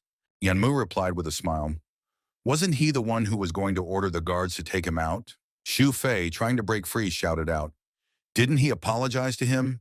The guards, without reacting to his words, said, "Stop talking nonsense. He should come with us." Then Yanmu activated his system and asked, "System, what about the ability to see fate? How to use it?" The system replied that the basic skill allows you to see the fate of people or things, and someone who has the skill can use it to find valuable resources. Yanma reflected that he would now be able to see other people's fate whenever he wanted. These skills are clearly useful for decision-making. Yanmu looked at him and saw a dark glow. Xu Fei angrily asked, "Who does he think he is? Come to his senses and maybe they can still have lunch together." Yamu looked at him coldly and replied that Shu Fei should be careful because his aura had turned black. If he didn't change his behavior, it would soon be too late to repent. Shu Fei, unable to contain his anger, shouted that he was the one who cursed him and added that no matter how much money he had, he would still remain a commoner. Yanmu calmly replied and said that he had already thought that not all was lost. The employee, sensing her mistake, approached the manager with her head down and said that she realized her mistake. She asked for another chance. The manager replied sternly and said, "Don't say another word, go to the finance department and let her get her salary paid." The employee, trembling and bursting into tears, fell to her knees and begged to be hired back, because her father had been ill for years, and if she lost her job, he would die. Meng Yao, seeing her despair, quietly said that she was really sorry. Yanmu intervened and suggested to give her another chance to improve. No one has it easy now. The manager replied that just because Mr. Yan asked, she would give her a chance. The employee, in deep gratitude, said, "Thank you, Mr. Yan, for forgiving her. She will definitely become a better person." Yanmu looked at Meng Yao and wondered, Meng Yao's fate has a golden color. Does that mean she will live a happy life? Suddenly, two ants entered the hall. One of them, noticing Yanmu, said admiringly that he was a very nice young man, generous and magnanimous, and asked if he had a girlfriend. She added that she could introduce him to someone. Another ant mentioned that she had a daughter almost the same age as him. Yanmu, hugging Meng Yao, said, "Thank you, ants, but here is her girlfriend. He brought her here to buy a house." Then he quietly added, "He doesn't want to go on a blind date, Meng Yao. Play along." Yanmu saw that Meng Yao had turned away and asked her why she was blushing. She blushed even more and replied that it was fine. At this moment, his phone rang. Yanmu looked at the screen and frowned when he saw Fang Yuxu's name pop up on the screen. An irritated Yanmu abruptly interrupted the call. Meng Yao, watching this, frowned and thought, "What's wrong?" Suddenly, his phone vibrated with a message from Fang Yuxue saying that she was at the Shengda Hotel, room 606, save her. Meng Yao's heart sank, thinking that Fang Yuxue was here with Ma Dun against her will.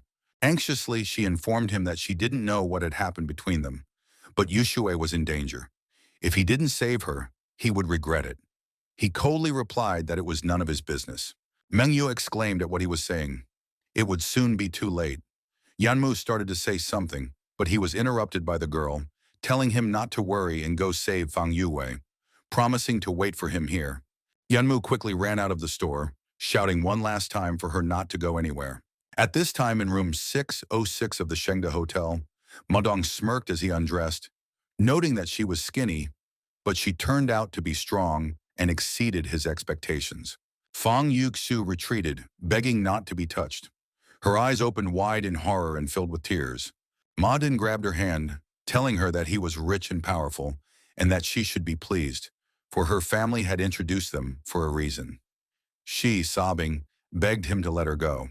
He smiled mockingly and asked that she had agreed to accompany him, and now she was playing innocent.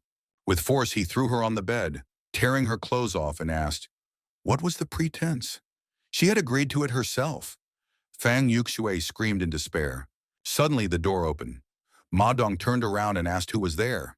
Yanmu stood in front of him, filming the scene on his phone. Dumbfounded and flustered, Ma Dong exclaimed how he had even gotten here, to which Yanmu calmly and confidently replied that it didn't matter, since he had already captured all of his actions.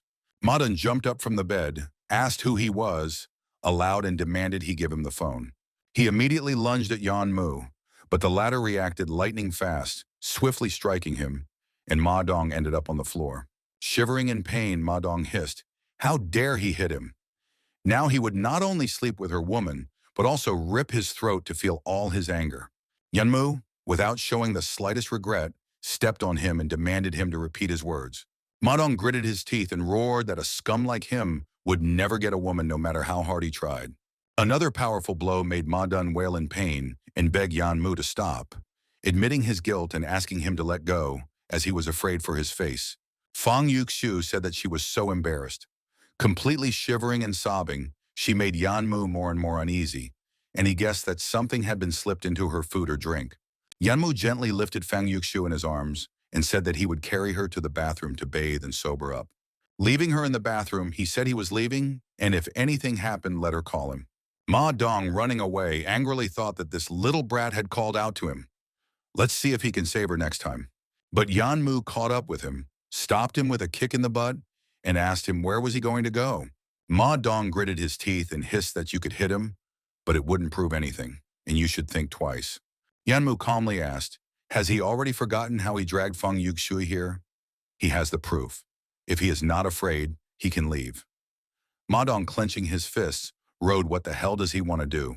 Yan Mu, keeping calm, asked that he thought he could buy a girl with money. But what would he do if he posted the video camera footage? He thought to himself that justice should be served, and a little money from Ma Dun wouldn't be superfluous. Ma Dong asked, blackmailing, is he conspiring with Fang Yuxue? He won't be able to extort money from him. Yanmu, shrugging his shoulders, replied, okay, Director Ma, then let him not regret his decision when he goes online tomorrow. Ma Dong asked that he believes that the rooms in the Shentian Hotel are under surveillance, and the manager will give him the video camera footage? He's lying. Yanmu nonchalantly took out the key card and said that he wouldn't believe it, but he was well acquainted with the hotel manager. Ma Dong darted his eyes and asked, where did he get the emergency card from? Yanmu looked at Ma Dong with a smile and asked, what is it, Director Ma? Did you change your mind?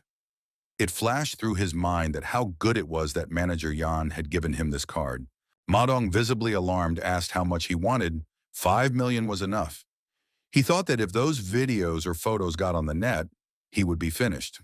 At this time, Fang Yuxui, who was taking a shower and digesting what had happened, heard Yan Mu's stunned exclamation, 40 million? Ma Dong, in a suppressed voice, mumbled that he didn't have that much money. Is 30 million enough? Yan Mu nodded and said, okay, 30 million. I hope Director Miao keeps his word. Otherwise, the world will see these photos. Fang Yuxiu came out of the bathroom. Yan Mu, turning to Ma Dong, asked, he hasn't left yet. It seems that 30 million yuan is not a problem for him. Ma Dong, fleeing for his life, shouted that luck was not on his side today. Let him think he won, you puppy. But time will tell. Yan Mu asked, came to his senses? Feng Yuxue, still trembling, whispered, thanking him for today. Yan Mu, disregarding her words, replied, you're welcome, and said he was leaving this place. Feng Yuxue grabbed his hand and asked, is it true that he wants to invest 15 million in Xinyan Corporation? He looked at her incomprehensibly and asked, that wasn't she the one who had witnessed him transferring the money? Where did he get so many? Where did he get them? Feng Yuxue asked. Yan Mu questioned that money is more important to her than feelings. If she loves big money, why did she still stay with him? As he left, he tossed over his shoulder that it was safe here now. She'd come home on her own. Back in the sales and real estate department, he approached Meng Yao and the manager. Meng Yao looked up and asked, has he gotten over it yet? Yan Mu smilingly said yes. He added that it was largely thanks to Manager Yang. The manager bowed her head and said that he was a key customer for her and Shengtian Enterprise, and she was happy to help. Yan Mu, stroking Meng Yao's head, asked if she had been waiting. Meng Yao, blushing, replied slightly. It was just that the end of the workday was coming up, and Manager Yan had to keep her company. He handed her the card and told her that he would pay first then and finish the other arrangements tomorrow. It would take too much time. Meanwhile, in Ma Dun's office, people were treating his wounds. Ma Dun, cursing profanely, shouted the bastard, can he treat normally? One of his men asked him who did that to him. They will find that person and make him answer for everything. Another added, who could have done this to him? They'll find him. The guard treating the wound muttered that it was that Yan Mu again. How long can he mess things up? This time he hurt Principal Ma. Ma Dong groaned in pain and shouted, hurt, you dumbass! He gritted his teeth and hissed that he couldn't hurry.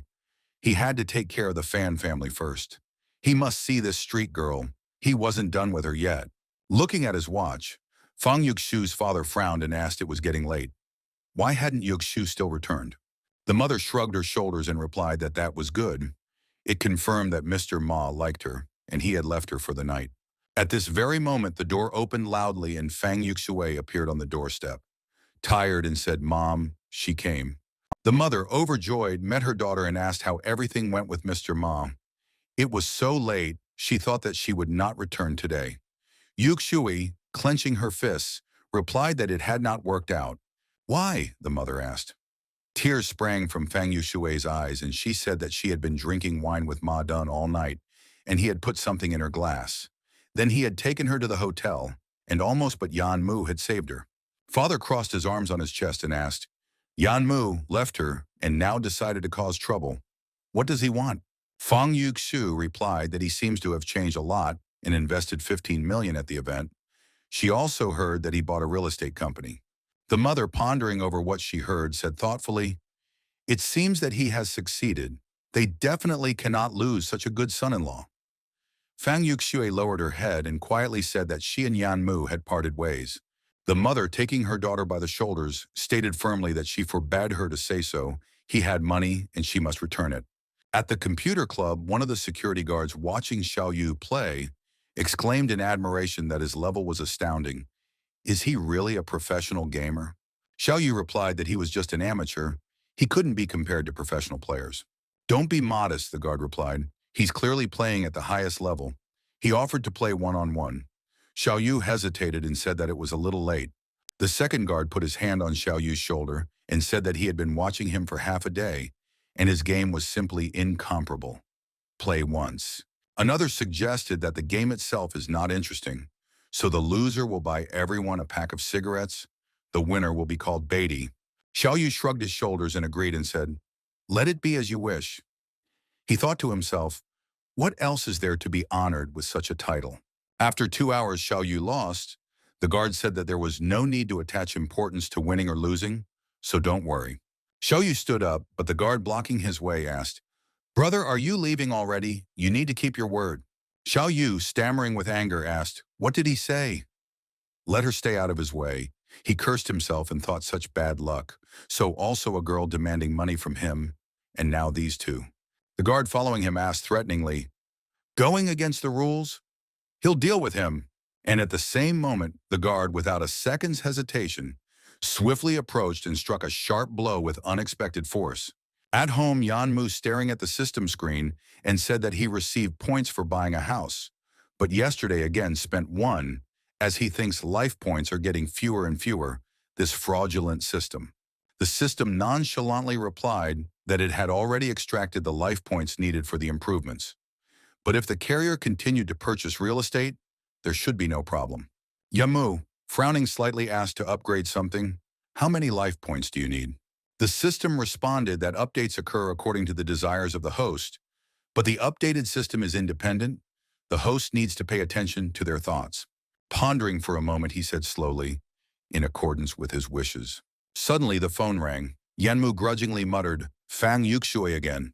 When he picked up the phone, he heard Fang Yuxue's voice saying that his aunt had a matter to attend to. What's the matter? Yanmu asked, suspecting that this Fang family was up to something else again. The woman said he wanted to take Yuxue as his wife, but she had two conditions. First, he must give them all his bank cards. A married guy doesn't need money. Secondly, when he enters the family, he will become a member of the Fang family. No matter what problems the Fang family has, he should always help them and not say no. If he does these things, he will be able to marry Yuxue. Does he have anything to say? Yanmu, after thinking for a while, replied that there was only one thing. Mother Yuxu said softly, then speak, but think it over. Yanmu, without waiting for her words to finish and feeling the anger building up inside, loudly declared, go to hell. The next day, Yanmu and Manga returned to the sales department. Manager Yang held out the contract and smiled and said that the contract and all the formalities were in order. Mengyo frowned, asking what's wrong with him. Manager Yang has been standing like this for a long time, and he's been ignoring her. Yamu, slightly confused, quickly lowered his gaze and, faintly blushing, said apologizing. Manager Yang waved away, said, it's no big deal. Does Mr. Yang need to check the documents again? No, thank you, replied Yanmu. Manager Yan added that they are always welcome, and if he has any questions, he can contact her at any time. Stepping outside, Yanmu noticed a familiar face, and he, slightly surprised, asked Fang Yuxue. Fang Yuxue, also surprised, replied, so you are here. He asked why she was looking for him again. He thought that he had lucidly explained to them why the Fang family would not rest. Fang Yuxu said in a breaking voice that Xiao Yu had hit someone in the computer club and was now being asked for 500,000 in compensation. Yanmu, walking beside her, coldly said that these problems of his brother did not concern him. Fang Yuxu grabbed his hand, said that they can go to the hotel he wanted to get closer. Now she agrees. Yanmu abruptly pulled his hand away and said that he liked Fang Yuxue, who respected herself and had boundaries. not Fang Yuxiu, who was willing to sell her body for money. Tears flowed from Fang Yuxiu's eyes, and she said, Xiao Yu is still in the computer club, and their family can earn so much money she really doesn't know what to do. Yanmu angrily said that he could help her, but he had one condition. In the future, the Fang family will not bother him anymore. Fang Yuxue desperately whispered that they were her family, all she could find him. Yamu turned around and left after throwing over his shoulder that in that case, there was nothing more for them to discuss. Mengyao, walking beside her, asked, "Is he really not going to help?" "She looks very sad." Yanmu seriously said he wasn't going to, and what does Xiao Yu have to do with him? Mengyao stopped and carefully looked at him quietly, saying that he hadn't been this cold before. She added that although she didn't know what had happened between them, she had no choice but to come to him. Did he really have no feelings left for her? Yanmu replied that the feelings had completely disappeared in his past life. He thought that there was really nothing she could do about it. Xiao Yu constantly bringing trouble on herself just fine. After thinking for a while, he told Meng Yao to go home, and he would go to this computer club. Meng Yao said anxiously to be careful. Yamu angrily thought while clenching his fists, he had beaten the crap out of them. Let them just wait. Meanwhile, in the computer club, the beaten Xiao Yu was shouting from his last strength to hit all the money they would not get from him. Xiao Yu, with despair and rage in his voice, exclaimed that they had set him up. One of the guards, seeing the beaten Xiao Yu, said that he had been beaten all night and he only reacted. The other pulled out a knife and hissed that it was his family's fault for incurring the wrath of Director Ma. If they don't get the money for him, he will cut off his finger. Suddenly, a man came to the door of the club. The caretaker did not raise his head and mumbled, "Who? It's closed today. Come back another day." Yanmu walked closer. The caretaker, startled, shouted, "What did he say, that today is closed? Is he deaf?" Yanmu didn't waste any time and knocked the caretaker to the ground with a lightning-fast punch, saying, "Stay out of my way." After entering the club, he saw a crowd of people surrounding Xiao Yu. When they saw Yanmu, they whispered in surprise to Yanmu. Yanmu, kneading his fist, confidently said, "There are so many people as I stretch out." After swallowing the candy, Yanmu mentally noted that he had exchanged 3 life points for a pill of strength with ease should defeat this brat. Shufei shouted that her sister must have called. "Give them the money. Don't pretend to be all-powerful." One of the guards added that, speaking of which, he still owed him $500,000, $1 million in total.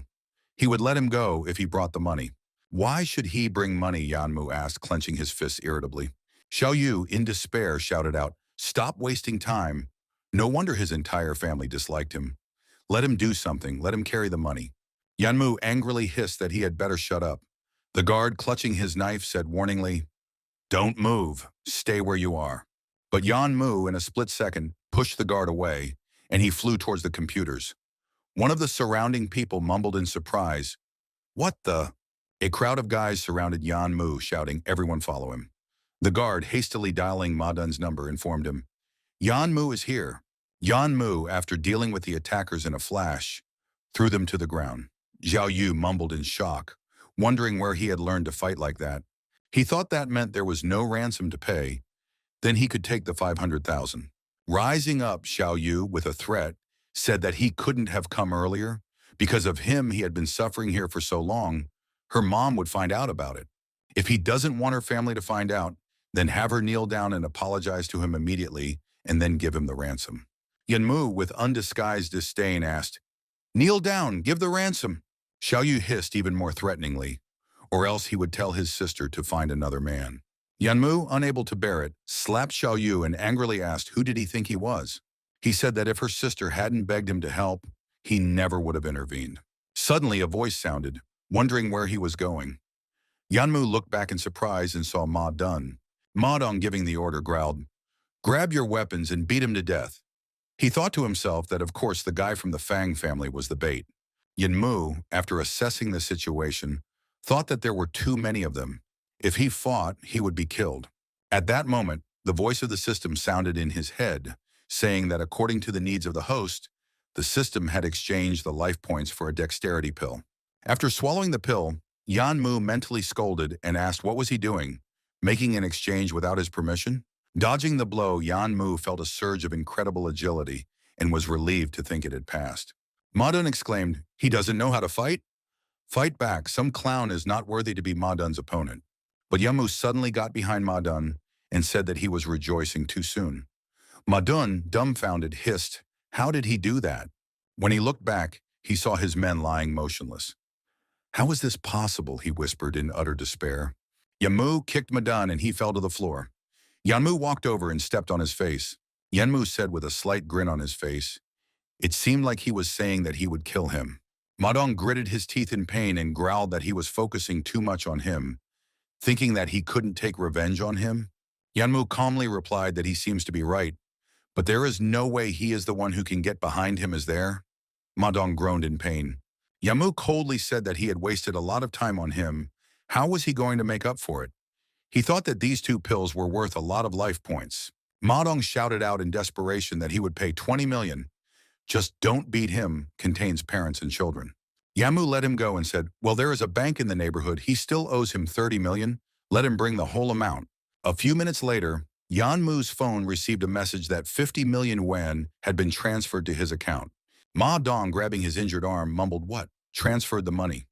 Yanmu nodded and said, "Okay, he will go." Ma Dong, cursing to himself, thought that sooner or later he would get his 50 million back. Leaving the computer club, Yanmu asked Xiao Yu, "Will you go home by yourself?" Xiao Yu hissed with hatred as he memorized all the suffering he had made him endure today. Yanmu asked ironically, what was it with his savior? If it wasn't for him, they wouldn't have let him go. Xiao Yu muttered that if he hadn't provoked them, he wouldn't have been beaten up like that. Yanmu cut Yanmu off and added, "Get out of here, you lowlife." Xiao Yu ran away and shouted that when he came back, he would tell his parents and he would be in trouble. He finally left. Yanmu sighed. He told the system to show his life points. He asked, he just got 50 million, so why hasn't the number of life points changed? The system responded that since these millions were not a legitimate source of income for the carrier, they were used as a resource for renewal.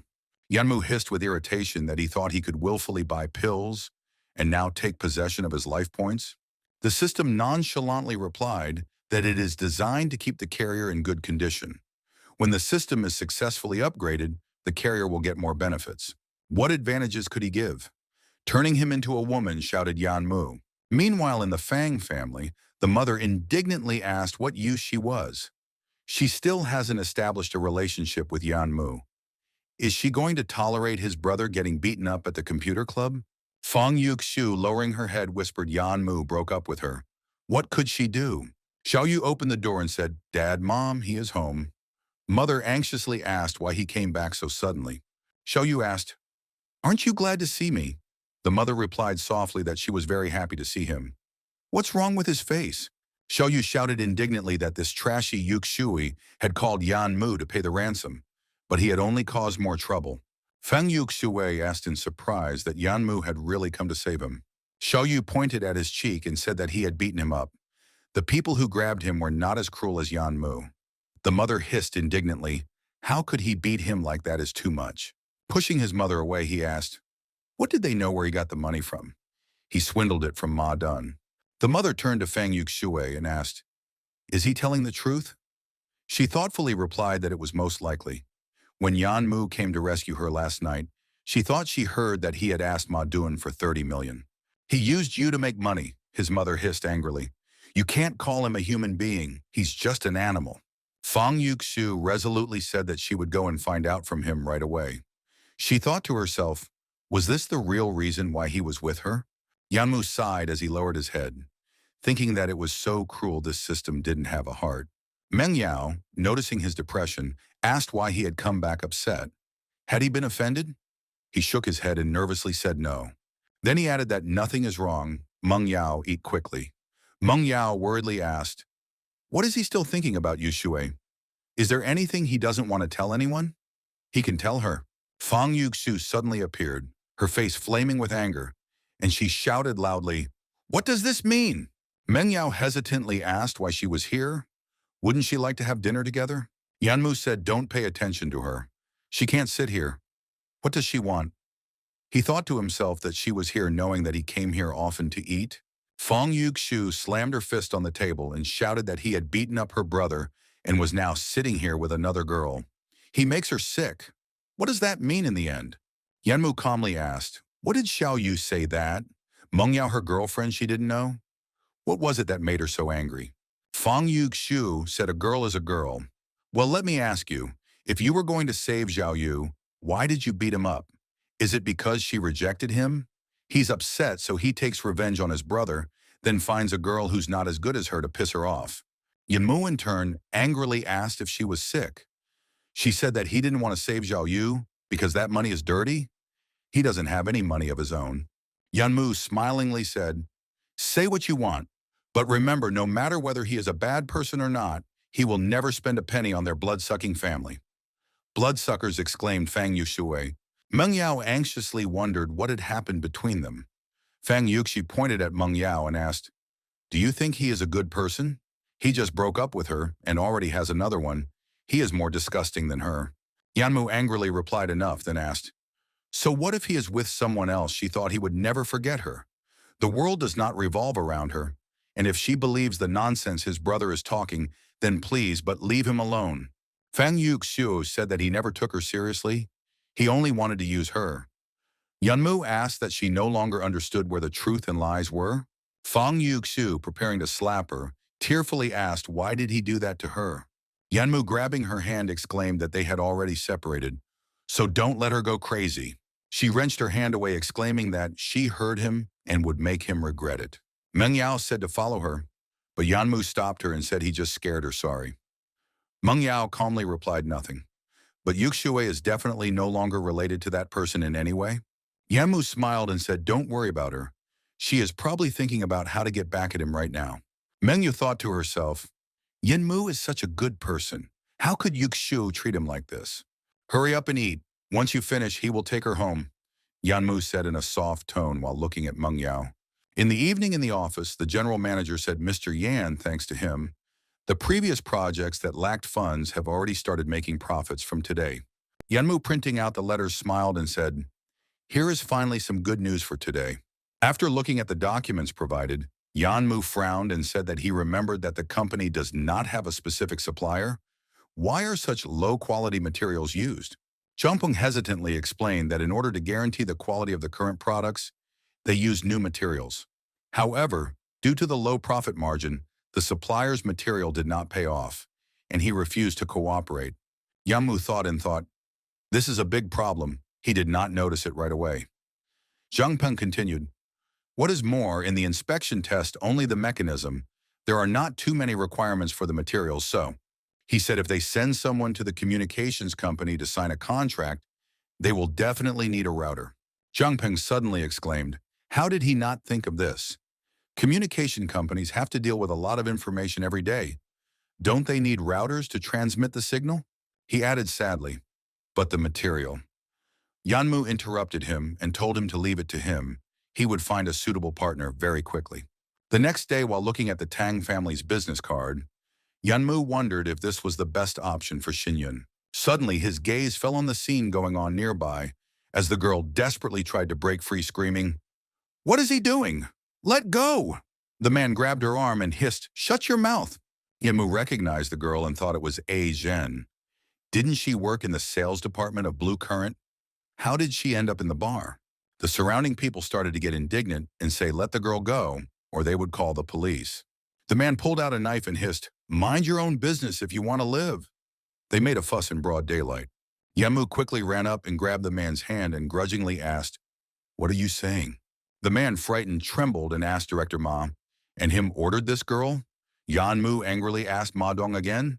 He and Ma Dong are almost like relatives already. Clutching the man's hand tightly, the man cried out in pain, hurt, brother, he was wrong, take her away. Letting go of the man, Yanmu said with a threat in his voice, walking away and not to see him again. The girl thanked him. He asked her if she wasn't left at work, why was she at the bar? She explained that she was on vacation, but since her father's condition had worsened recently, he needed money for surgery and she had taken a part-time job. Does she know Ma Dong? Yanmu asked, looking at the girl's face in surprise, waiting for her answer. The girl replied that she did not know him. When he first saw her here, he offered to be his keeper. She refused, but he kept pestering her, and if it wasn't for him today. Don't thank me. You better go home and rest, Yanmu said. The girl bowed and hurriedly left. Taking out his phone, Yanmu called Li Biao and told him to find someone to follow Ma Dun. He should be in the hospital. Meanwhile, in the hospital room, Ma Dun said he did everything she asked about the bar. Maybe she'll sit closer to him already. Feng Yuxiu calmly asked, what was he so anxious about? Yanmu had just taken a bite, the show hadn't started yet. Ma Dong anxiously asked, what should he do if she miscalculated? If Yanmu found him, he would only suffer great damage from her games. Feng Yuxiu smiled and said that she was the one who was helping him take revenge. Yi Yanmu has a deep affection for her. If she apologized to him, he would definitely show mercy. Feng Yuxiu dialed Yanmu and said that she would like to invite him to eat at the restaurant. She admitted that she had behaved unworthily and wished to apologize. She assured him that he could consider it a last meeting. Feng Yuxiu suggested that they meet tonight at the same restaurant where they first met. Ma Dun remarked to himself that she was not only beautiful, but also intelligent. She ended the phone call and said, that's it, settled. Now it's up to Aizheng. Taking a sleeping pill, she said that after the case was over, she would ask for 30 million yuan, and he would also get what he wanted. She said it was a mutually beneficial cooperation. Yanmu realized at home that there were two people plotting against him at once. He turned to the system and asked how many life points would it take to upgrade. The system replied that it would take about 20 points. Yanmu then clarified how many points could be obtained for 30 million points. The system replied that 10 million could be exchanged for 10 life points. 30 million was enough to upgrade the system. He asked if 100 million yuan is 100 points, then how many points did the system secretly take away from him? After deciding to take advantage of this opportunity, Yanmu decided to upgrade the system to know its limits. He instructed Kun to find out some important information that might be useful to him the next day. In the evening, Yanmu arrived at the restaurant. Upon seeing him, Fang Yuxue gestured happily to the table and said that she had already ordered his favorite dishes. Raising her glass, she offered a drink to reconciliation and apologized again for the past incident. The system immediately warned Yanmu about the sleeping pills in the wine, adding that due to his innate resistance to poisons, the dose was not a threat. Realizing that Fang Yuxu was serious, he pretended not to suspect anything. Fang Yuxu thought, why is he not drinking? Has he guessed? Taking a glass, Yanmu calmly drank the wine and said, let the past be the past. Fang Yuxu tried to elaborate and said that she didn't expect it to come to this. She fantasized about what their life would be like after they got married. However, Yanmu coldly replied that after the wedding, her family would only pull money out of him for Fang Xiaoyu until they had squeezed all the juices out of him, even to the point of death. Fang Yuxu, stunned by his words, recalled Ma Dun's assurances about the instantaneous effect of the medicine and couldn't understand why Yanmu didn't faint. Yanmu asked, isn't he right? Fang Yuxu said in bewilderment. But he is his only brother. He asked, does their family have a throne that he will inherit? Yanmu thought, how long will this last? Fang Yuxu, trying to justify herself, said that he was the only brother, shouldn't he be honored? Didn't Ma Dong say that this dose was enough for 3, she thought in confusion. Suddenly, Yanmu passed out. Fang Yuxue touched his shoulder and asked him how he was. She mockingly said, thought he was smart. Tomorrow, everything he got from Ma Dun would be hers. A few hours later, Yanmu woke up naked in the bed of the bar. He tiredly closed his eyes and just thought, damn. Agent saw Yanmu and couldn't hold back her emotions. Her eyes flashed with rage and she shouted, bastard. Yanmu, surprised, exclaimed that he had dinner with Fang Yuxi yesterday. How did he end up here? She explained that she had received a message from him the night before asking for a meeting. Thinking that was a strictly work-related matter, she had not expected such brutal treatment. With tears in her eyes, she confessed that she thought he was a good person. Yanmu tried to comfort her. To himself, he grinned and thought, if you want to play, let's play. Agent appeared in the cafe and walked over to the table, said Director Ma, Miss Fang, she has come. She reported back and said she did everything to their specifications and took a couple pictures. Fang Yuxiu, satisfied, said very well, then she is free. She will find her when she needs her. Asian nodded and said yes, Madam Fan. Fang Yuxiu let the girl go but asked her to keep the pictures, warning her of the consequences of their disappearance and the effect on the outcome. She paused and added with a threat, lest she forget that her father was in the hospital dying. The girl assured that she would take care of the pictures. Ma Dun admiringly remarked that Madame Fang's fortitude was remarkable. He didn't expect her to be capable of such a thing. He admired it even more.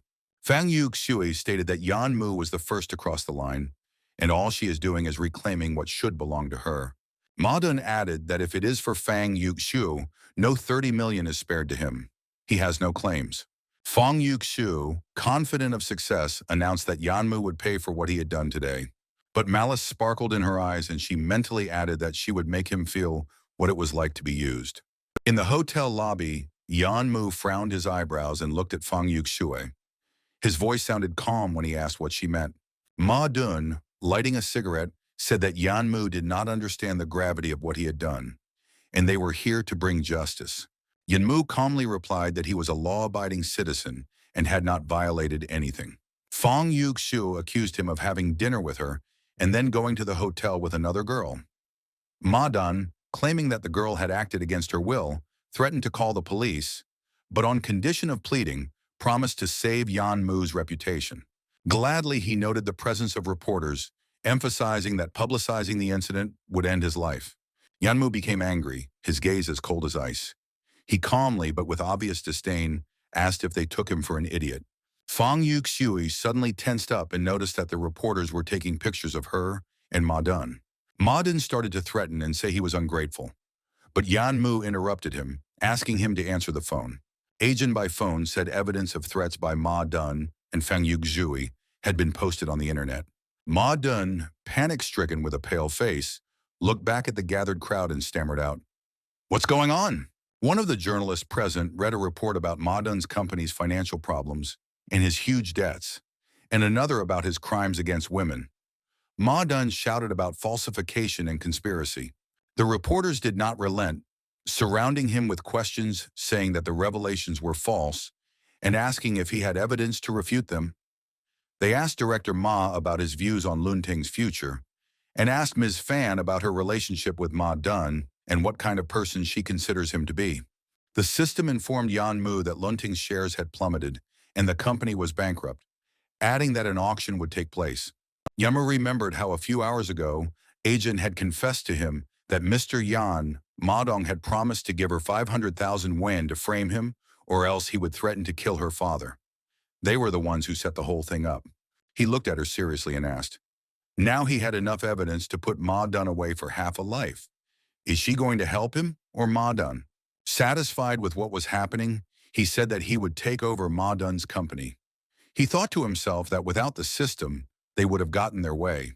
Fang Yuxiu, torn between anger and despair, shouted out that Yanmu was cruel. A black flame appeared on her forehead. 2 days later, the news broke the disturbing information that the owner of Luntan Company, Ma Dong, turned out to be a suspect in large-scale corruption and money laundering. Yesterday, the company filed for bankruptcy, and an auction was immediately announced.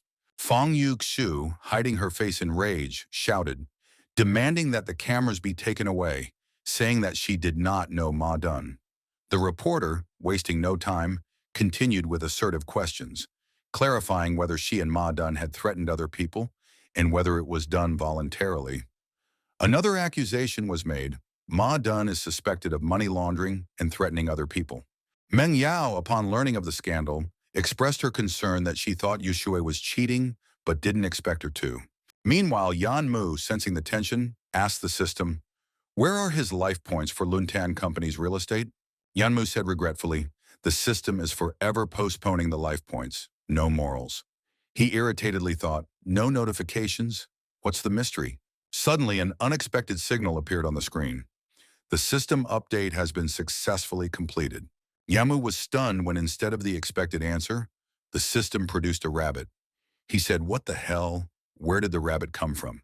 He, frowning his eyebrows, raised it grudgingly, saying, is this what they give you after upgrading? Where is his hottie?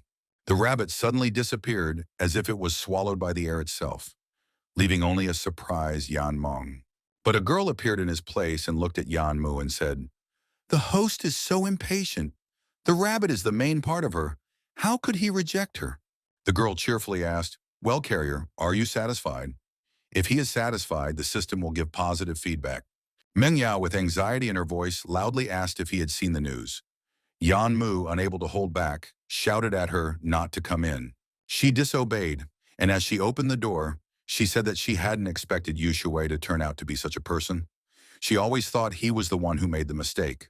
She saw the scene before her, Her face flushed with embarrassment, and fainting, she whispered quietly, "I'm sorry." Yanmu, irritated and angry, asked, "Could she not have been faster?" The girl, holding back, replied, "Carrier, don't be angry. She didn't realize." Yanmu, sheltering Meng Yao, calmly said that she had just fainted from shock. It was no big deal. The girl gently touched her head and said with annoyance, "Okay, it'll be okay now." Meng Yao, opening her eyes, anxiously asked, "Who is she?" "She is Yan Mu's system," replied the girl. "She has just arrived. She can call her Xiao Yue. Please take care of me." Meng Yao, still confused, nervously asked Yan Mu, "What's going on? Is she still sleeping?" Meanwhile, at Fang Yuxiu's house, her parents were discussing the recent events. Her mother said that she had done a great job for the past 2 days. They had finally raised enough money for a wedding gift for Xiao Yu. Xiao Yu, puzzled, added that these 2 days the reporters were hanging around their house. Thanks to them, they had earned 1 million.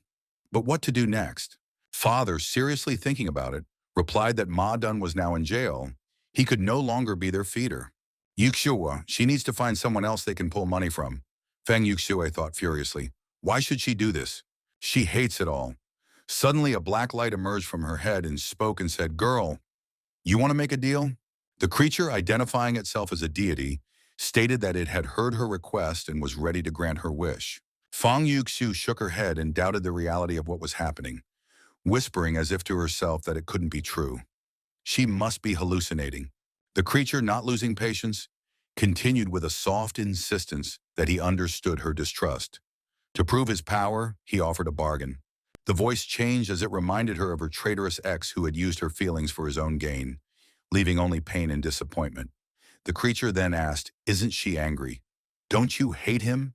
Fang Yuxiu's answer was sharp and firm. "I hate him." Hearing this, the creature offered to make a contract, fulfill its terms, and get what it dreams of. Without hesitation, Fang Yuxiu agreed. Her voice trembled, but was filled with greed and desperation when she said she wanted countless amounts of money. At this time, Xiao Yu rudely asked, "Why is she silent? Is he asking her what they should do next?" His words sounded accusatory, but Fang Yuxiu, instead of answering, stared at him with such anger that he involuntarily tensed up. "Why is she looking at him like that?" he muttered. Then frowning, he added that if she wasn't so useless, they wouldn't be in this position like this. At this point, their mother intervened. She grabbed Fang Yuxiu's hand, as if trying to calm her down, and said conciliatingly, "Yuxiu, his brother is still young. Don't be angry with him. What she just told her, let her think about it better." Fang Yuxiu gloomily looked at her mother and squeezed the words of bitterness in her throat and asked a question. She was the one who gathered that information and passed it on to her, right? She did it for the sake of the family. The woman recoiled, shocked by her guess, and whispered to Yu Shui she had guessed everything. Meanwhile, Yanmu looked thoughtfully at Meng Yao and told her everything he knew, and said that this was the way things were. His words confirmed the truth about traveling through time and space. Meng Yao, wide-eyed, said in surprise, which meant that it was indeed possible. Zhao Yue, smiling demurely, added that one should not forget that such travels always have a price. Noting that Yan Mu had become a full-fledged wage laborer of time and space, experiencing tremendous work pressure, he got up and said he had to go. He would come back later and tell her more. Xiao Yu asked where he was going. He, throwing a glance over his shoulder, replied not to worry them. He was just meeting Tang Ning to pick a car. Meng Yu smilingly asked him to come back soon, but before she could finish speaking, Xiao Yui suddenly leaned over and kissed her on the cheek. Meng Yu stiffened, then her eyes slowly closed, and she fell back into a deep sleep. Yanmu grabbed Xiao Yu's arm in a rage and asked, "What did she just do to Meng Yao?" The girl, remaining calm, replied that she had only substituted her memories.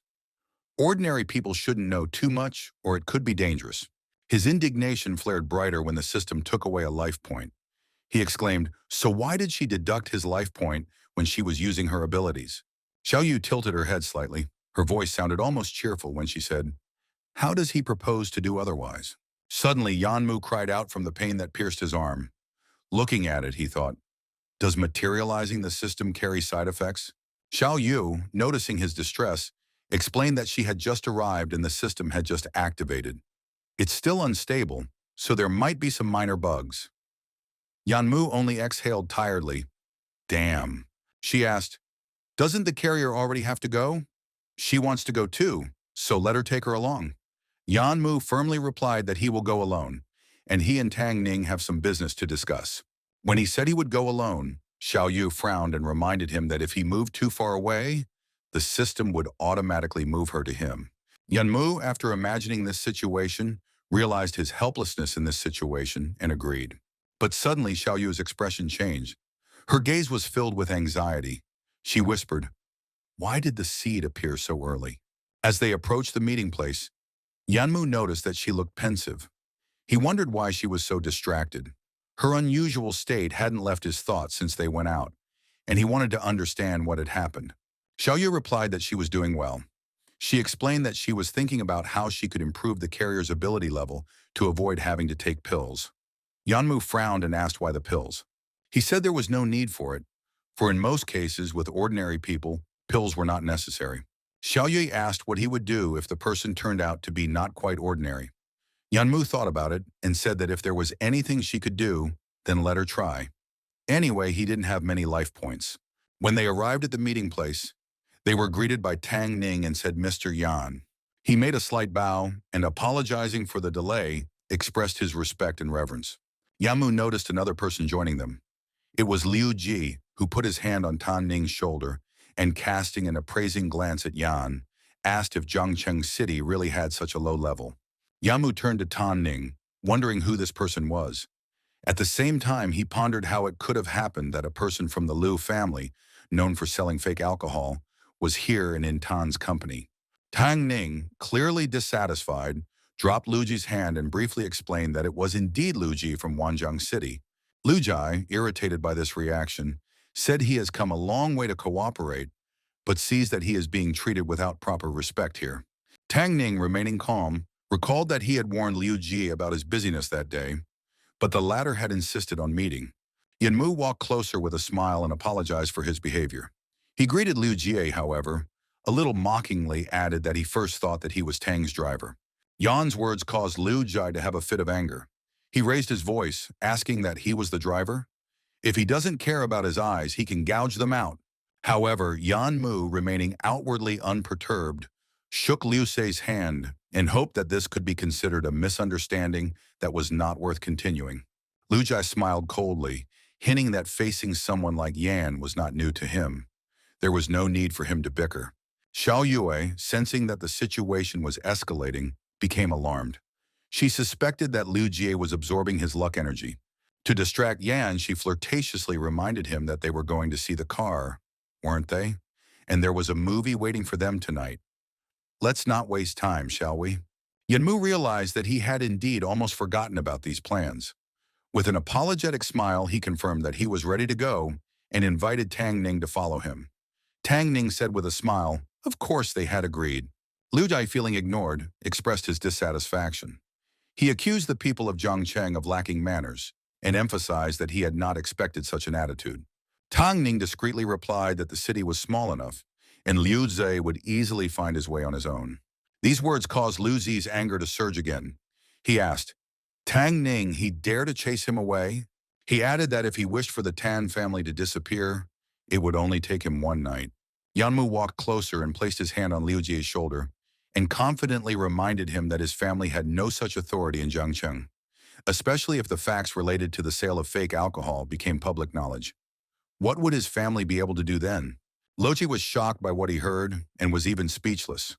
He could only ask how Yan knew such details. Yan, turning around, replied that it was best not to do things that could hurt if you didn't want to be found out. After Liu Ji left, Tang Ning approached Yan, offering his help in choosing a car. Yan thanked him for his attention, but mentioned that he had already looked at one option, although he wanted to evaluate others. Watching them leave, Liu Ji, seething with anger, vowed that he would find a way to remove Yan from his life forever. In the evening, Yan Mu, smiling and shaking his hand, thanked Tang Ning for helping him today. Tang Ning replied that without Yan's help, he would hardly have been able to get rid of Liu Ji's pressure so easily. He warned Yan to be careful, as Liu's methods were very dangerous and some of his competitors had disappeared without a trace. Yan nodded, assuring that he would take these words into consideration. Before leaving, Tang Ning promised to think about the possibility of cooperating with Xin Yun and reply to Yan in the near future. When they parted, Xiao Yue looked anxiously at Yan and confessed that she had something important to tell him. Xiao Yu informed Yan Mu that the seeds had entered this world. Yan Mu asked in surprise, "Seeds?" Xiao Yu explained that the seeds from another time and space, endowing people with abilities and then sprouting. The abilities would be similar to the carrier's skills. Skills? What happens when seeds sprout? Yan Mu inquired. Xiao Yu continued that the seeds would eventually take over time and space. Time and space have no overlord to fight, so the earth will become a purgatory. Yan Mu wondered, no overlord? Perhaps the divine inheritance he received was passed down by the deity of time and space. Yes, but the overlord disappeared after restoring time and space. However, there were many cracks left behind, giving the seeds an advantage. Life points alone is not enough to maintain the stability of time and space, Xiao Yue replied. She added with certainty that Luji had seed parasites and absorbed his luck by shaking his hand. He is afraid that fortune will soon stop smiling on him. Suddenly, Yan Mu's phone rang. Why is his father calling? He found out that he broke up with Fang Yugshui, he thought. Yes, Dad, replied Yan Mu to the call. His father said that he and his mother were coming home, and they had guests waiting for them. When will he be home? Yan Mu replied with a smile that he had just finished his work and he would be home very soon. An hour later, he arrived home. Mom, Dad, he's home, said Yan Mu as he entered the house. Dad asked why he brought the rabbit. Putting the rabbit on the floor, Yan Mu replied that he had bought it on his way here. He thought it was cute. He thought to himself with relief it was good that she could turn into a rabbit. Otherwise, it would have been difficult to explain to his parents. Suddenly, Yan Mu's younger sister, Yan Xiaoju, came running in and took the rabbit in her arms and exclaimed, Daddy, she wants this rabbit. Yan Mu was surprised and to himself. He thought to himself that this had happened later in his past life. When he entered the living room, he saw his uncle, Yan Zhuang. Yan Mu, long time no see. He's so mature, exclaimed his uncle. Yan Mu's mother asked with a slight note of excitement in her voice if he remembered his uncle and his cousin.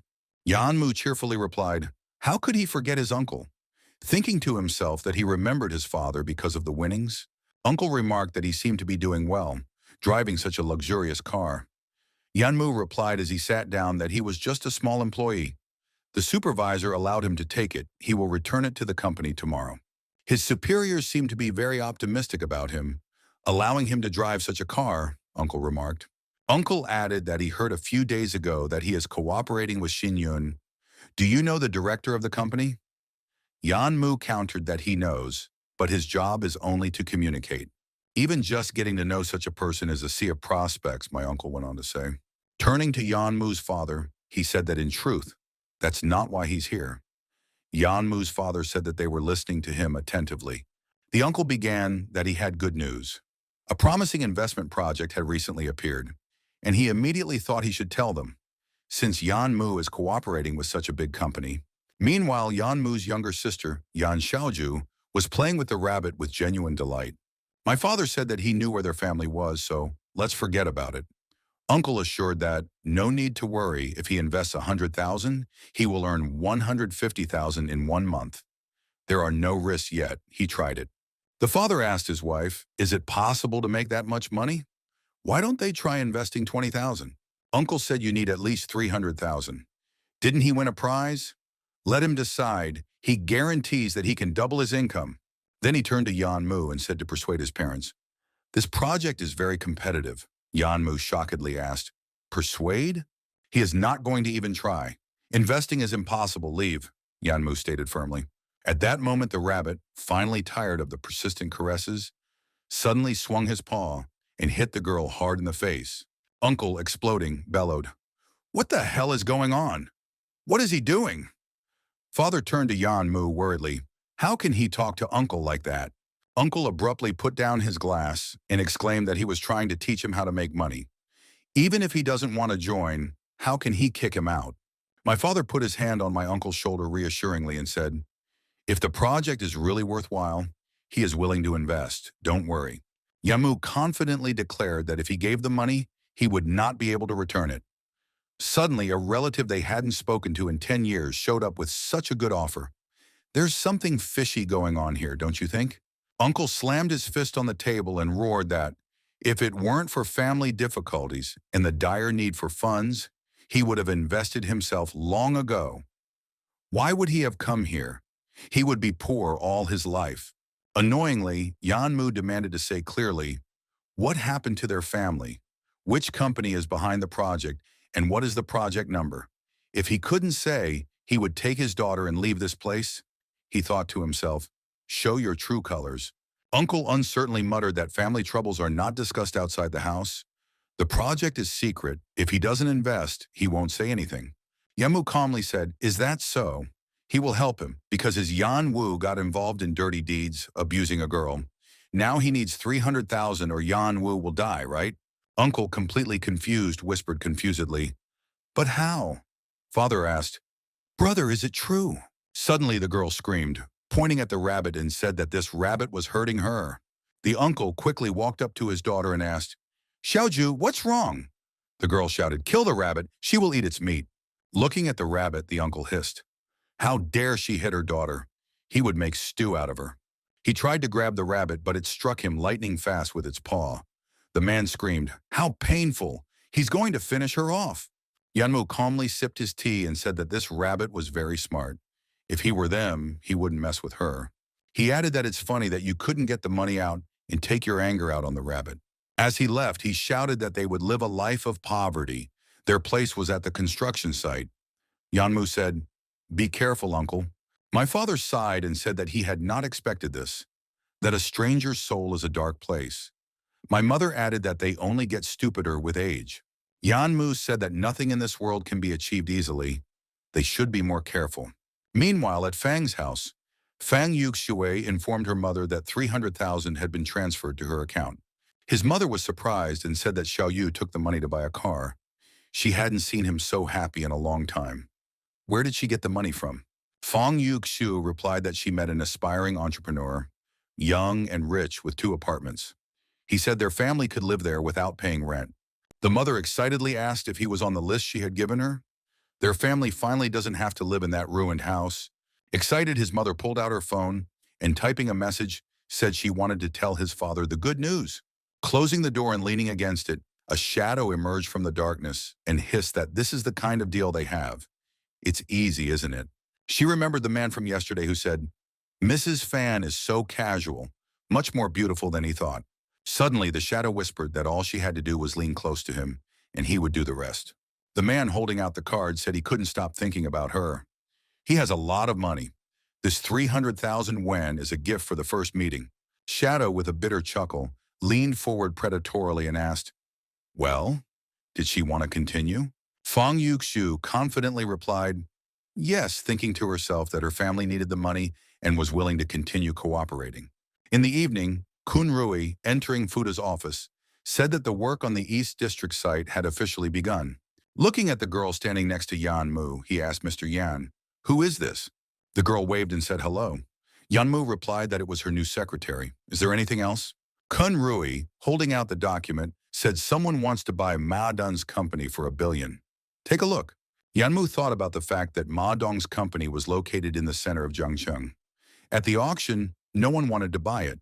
And now there was a buyer with such a favorable offer? He replied, fine, it's the center of town now, but where it will be in a few years is unknown. He thought to himself that in a few years the center of the city would shift. The popularity of this place would drop, a good opportunity to make money and get rid of the company. Kun Rui said, Mr. Yan, there is still news from the black market. There will be an auction today. Yamu asked in surprise. An auction? Kun Rui explained that it was mainly selling feng shui jewelry there. There were several ways to make money, but he didn't have any money. He hadn't been there, but he had heard from his colleagues that there were some really good things being sold. Yanmu asked with a slight smile on his lips, where was the black market itself? The next day on Taihei Street, Yanmu noticed that it was no different from an ordinary shopping street. A black market could be in a place like this. Xiao Yue replied that it had been a long time since she had gone shopping. She was going to do a lot of shopping today. Suddenly, a man came up and asked, gentlemen, are they here for the auction?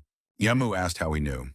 The man explained that every store on Taihei Street has an entrance to the black market, and usually few people come here just to walk around.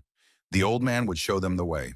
With a wink, the man added that he would make sure that they wouldn't be cheated. Yanmu thanked him. The man went on to say that the three cities of Jiangcheng, Wangjian, and Yangjiang are connected here underground. All walks of life buy random stones, antiques, and so on here.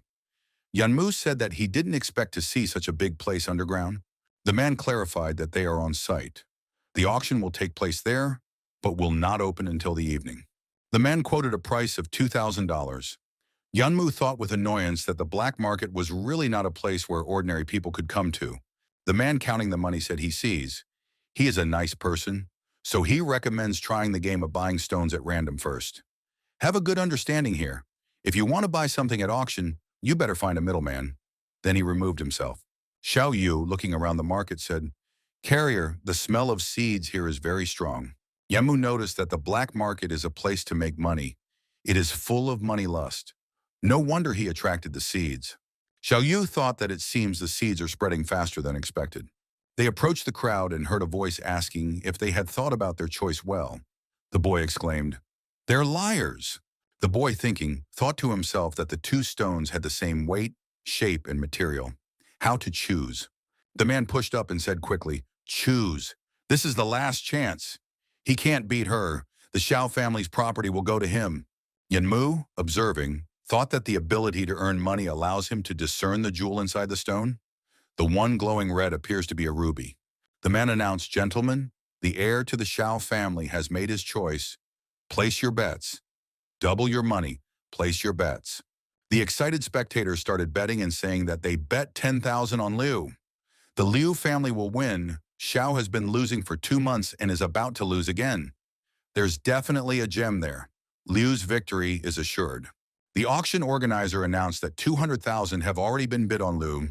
Let's keep bidding. Increase the bid tenfold. The young man, Xiao Chen, trembling, thought that the Xiao family only had 2 million left. If he loses that, there will be trouble from his father. The organizer, seeing that the bets were only on Liu, asked, 300,000 on Liu. No one will bet on Xiao. Xiao Chen knelt down, mentally apologized to his father. Suddenly, Yanmu resolutely stepped forward and announced in a loud, confident voice that he was betting 300,000 on Xiao. The organizer surprisingly interjected, What did he say? If Xiao loses, he will pay 2 million for him. Yanmu calmly replied, Only 3 million. He didn't spare 3 million for the Xiao family. The organizer stood up and announced that there were no more bids. Let's go see what's inside the stones. He thought to himself that Mr. Liu had ordered it a long time ago. There is no better stone on the black market. Xiao Chen will lose.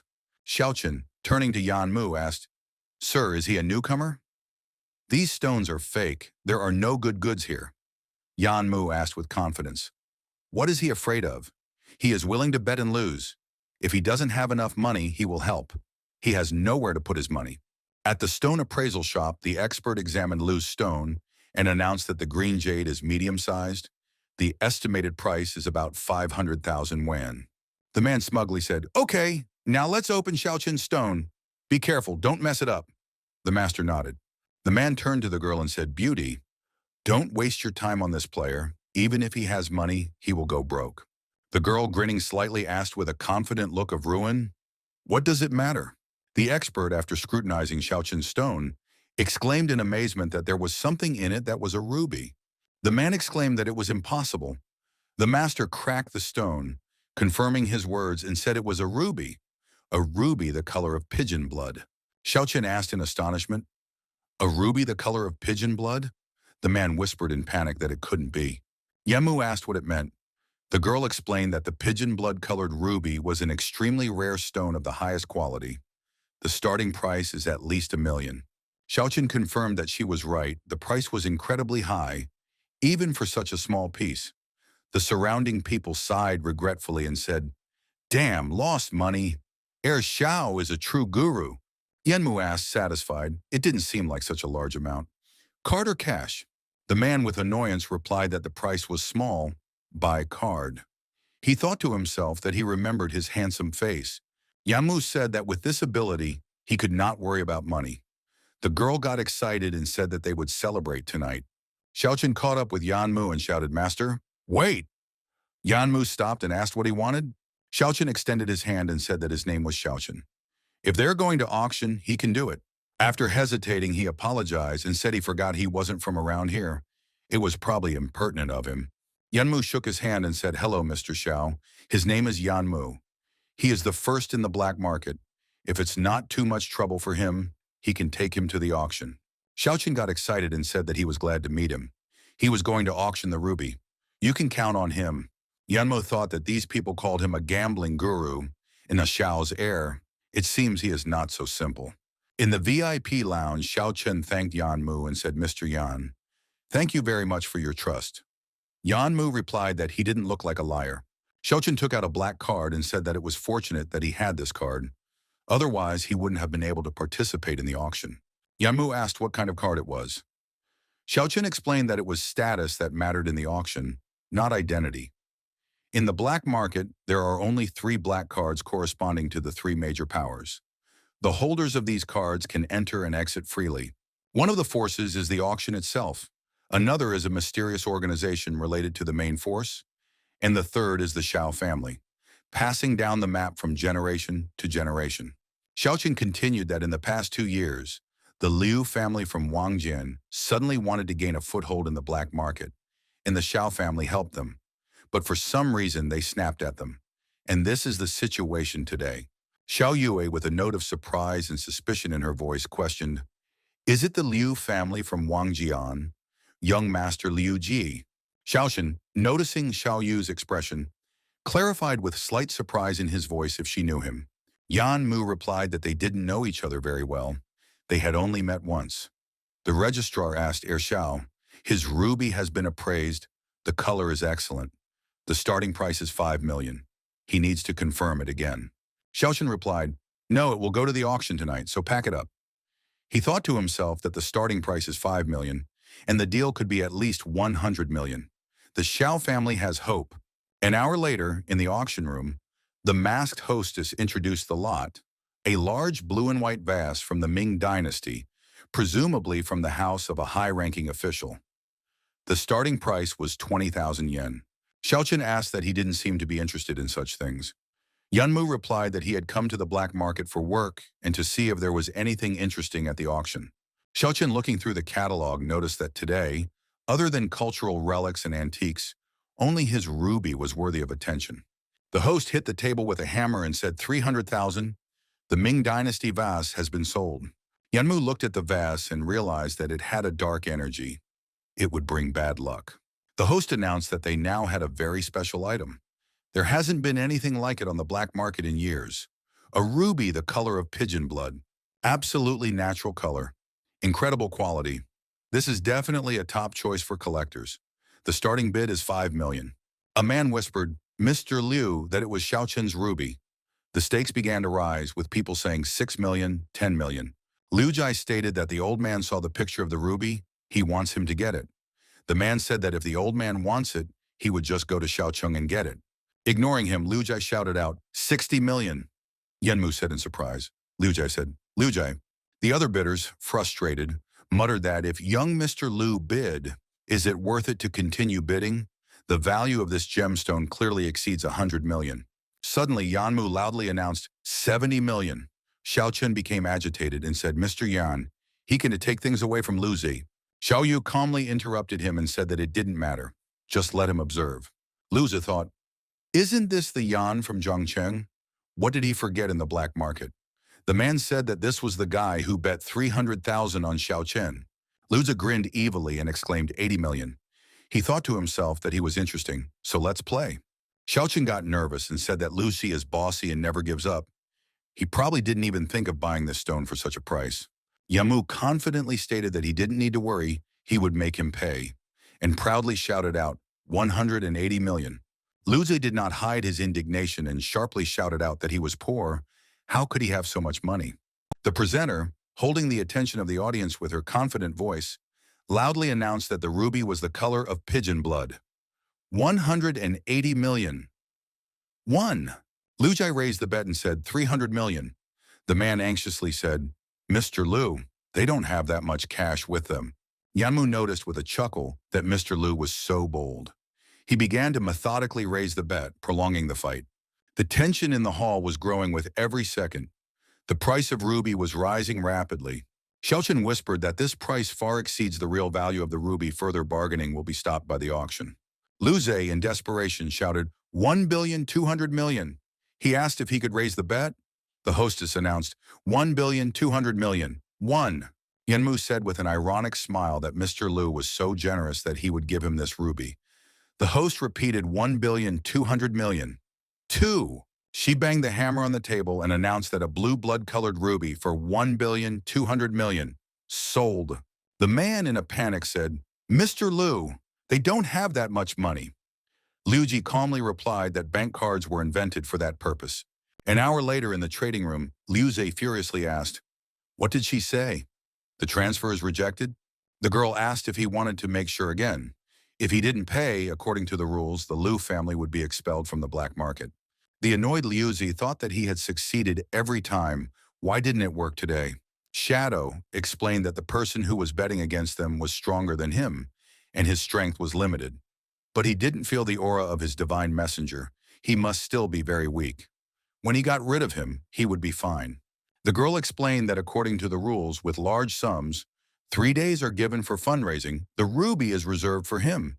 Lu Jai, keeping calm, said, well, there must be a problem with his bank card.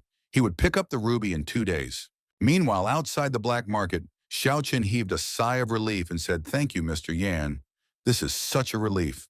Yanmu calmly replied that he and Liu Ji had a small introduction, nothing serious. Xiaochen expressed that he was worried that Liu Ji would not pay the debt. He would pay a small amount and take the item as he had done after many auctions. Yanmu asked, is such a thing possible? Xiaochen confirmed, indignantly saying that yes, but everyone just seemed to turn a blind eye to it. All of a sudden, Liu Zi appears and says that he has been pulling such tricks on his family. Because of this, they are now in this position. Xiaochen angrily remarked that young Master Xiao had a sharp eye but no talent. Liu Ji asked, didn't Tang Ning warn him that people who try to oppose him end badly? Xiaochen said, Mr. Yan, let's retreat. Liu Zi is able to make them disappear. Yin Mu, covering Xiaochen with his body, told him not to worry and he could leave. Xiao Yu said, leave it to him. She thought to herself that now she could clearly see that this seed had a weak aura. The probability of it affecting the host was very low. She was worried for nothing. Suddenly, Luza swung around and pounced on Yanmu and said that he was the first person who dared to oppose him. But Yanmu instantly dodged the punch and retaliated, saying that he was talking a lot. Xiao Yu felt a strange sensation and fearfully asked, what's going on? Shadow shouted, how painful, kill him, he can't be left alive. Lu Zhe, shocked, hissed, how dare he hit him? Yanmu, accumulating strength, said that he has contacted someone who doesn't even have a physical body. He seems to be afraid of me. A thick darkness enveloped Liu Ze's body, and he roared that he would kill him and take away all his abilities. Yanmu immediately attacked and asked that with such weak combat power, wasn't he speaking too loudly? The shadow, squirming in pain, shouted, kill him quickly, his strength is weakening, he can't take it anymore. Liu Ze, through clenched teeth, hissed that it was impossible. How did he get the divine messenger? Who is he? Yanmu raised his eyebrows and interrogated with obvious surprise, divine messenger? Li Biao happily exclaimed that he didn't seem to know anything. Let him show himself and they would talk. He can tell him all the secrets of the envoy. If he eats a high-level envoy, his strength will double. Yanmu instantly punched him in the chest and said with a threat that it was not worth it to put conditions on him. Shadow, disappearing, wheezed that he couldn't fight him. Let's leave. He doesn't have much strength. Lu Ji painfully muttered that he really didn't understand. Xiao Yu, slowly weakening and fading away, anxiously thought that her strength was also disappearing. She hastily opened her internal system and realized that apparently he was absorbing her. Lu Zhe, with fury, hissed that he had underestimated him today, but he would destroy him next time. A frightened Xiaochen asked, what is he? Yanmu, striking another blow, asked he wanted to run away. Loji instantly vanished into thin air. Yanmu muttered, disappeared. Did he really run away? Xiaochen turned to Yanmu. Yanmu turned his head towards him, but suddenly felt a piercing pain. Yanmu thought that his abilities had just been released, and the characteristics were normal. So what was wrong? A worried Xiaochen asked Mr. Yan, is he all right? Yanmu shook his head and replied that it was fine. Let's go. He thought to himself that he should ask Xiao Yue. Xiaochen asked if he noticed that something was missing. Suddenly, a rabbit touched his leg. Yanmu, embarrassed, explained that it was his pet rabbit, which he always carried with him. Xiaochen, picking up the rabbit, said that there was no need to worry because he has been seeing many strange things since childhood. You can rest assured that he won't tell anyone anything. His vision and courage are extraordinary. If he doesn't mind after he restores the Xiao family's former greatness, he hopes that he can become the family's crony. Yanmu objected that he was a simple businessman, so he wouldn't have the opportunity to frequent the black market. Xiaochen said that at least he volunteered to help him, so he wanted to thank him. He will make him a gift and send it to him later. Yanmu held out a business card and said, "Okay, here is his business card. Contact him." He thought to himself, Xiaochen is a good person. There is nothing wrong to keep in touch with him. Xiaochen escorted Yanmu out and said, "Thank you, Mr. Yan. Go down this alley and it will come out to Zhengcheng." Yanmu replied, "Okay, understood." Holding the rabbit in his arms, Yanmu said, Xiao Yui suddenly turned back into a rabbit. Did it have something to do with the power he had just unleashed? System, could he explain it? The system has responded that it has temporarily failed to establish an energy link. The system is recovering. It can't make the identification correctly? Yanmu muttered. What kind of joke is this? Looking at the rabbit, he asked if she could explain to him what was going on. He thought to himself that he was stupid. Putting the rabbit on his shoulder, Yanmu sighed and said, "Okay, forget it. Let's go home better." Yanmu, while feeding the rabbit carrots, noted that 3 days had passed and the moon rabbit still hadn't recovered, and the system kept updating. According to the rules of currency conversion, to the 3 million earned on the black market for stones, he was to receive another 12 points. Suddenly, Meng Yao called, inviting him to a meeting. They met at the luxury residential complex Azure Bay. Meng Yu remarked that he had bought a house and didn't even want to see it. He replied that the beauty of the house was not important, but the most important thing was comfort. She sighed dreamily and said, "If only she had the opportunity to buy such a villa whenever I wanted."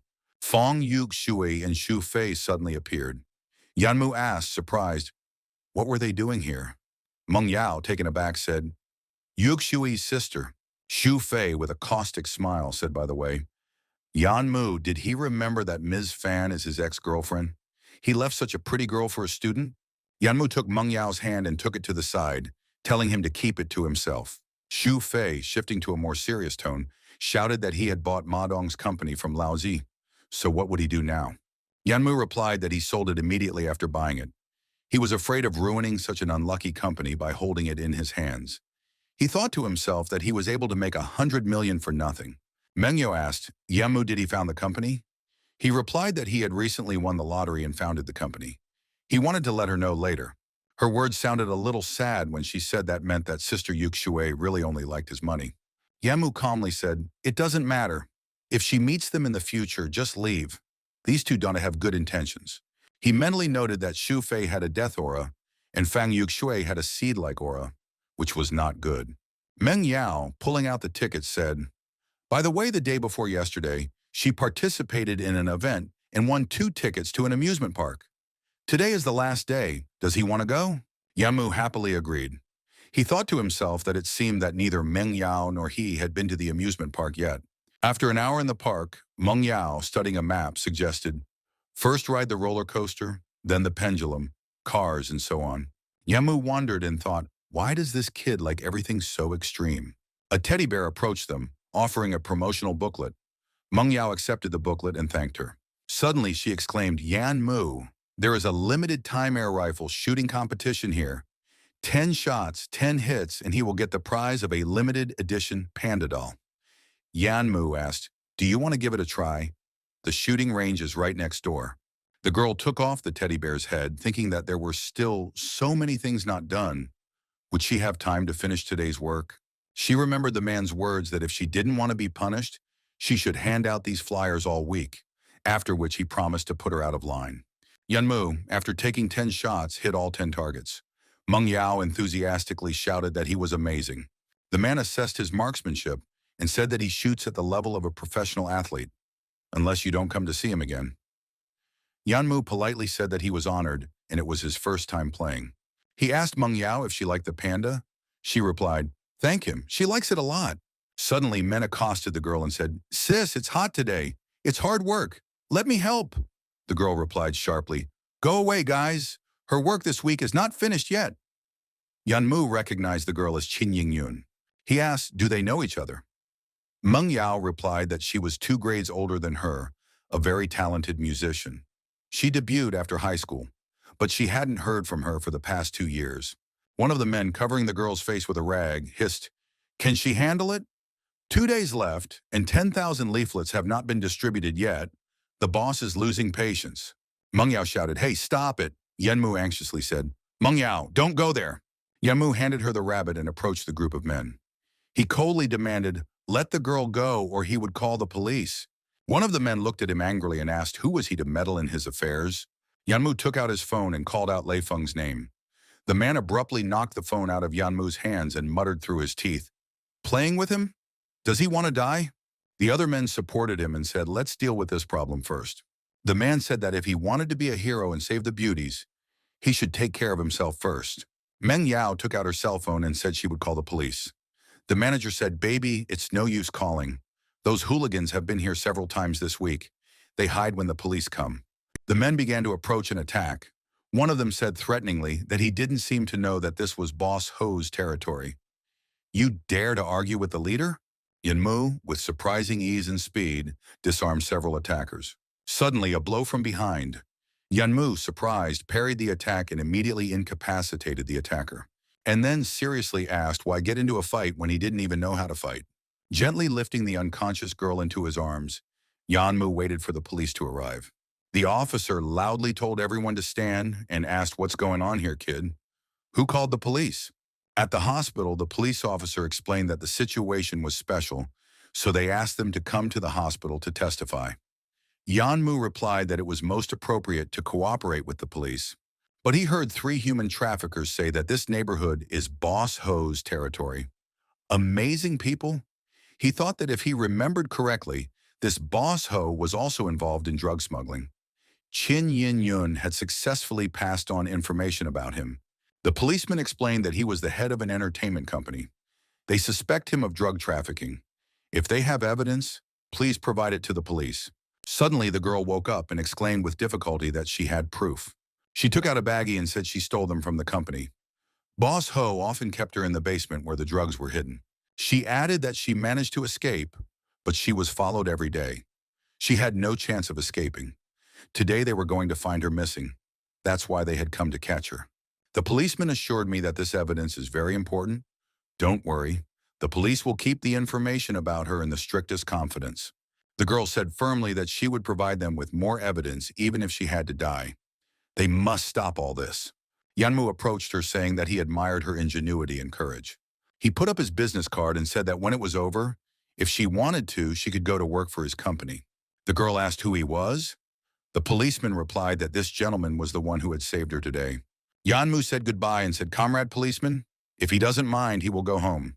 The policeman nodded and said, "Okay." Back home, Yanmu wondered, what mom and dad didn't come home again? Suddenly, the system alerted that a safe location was found. The system rebooted.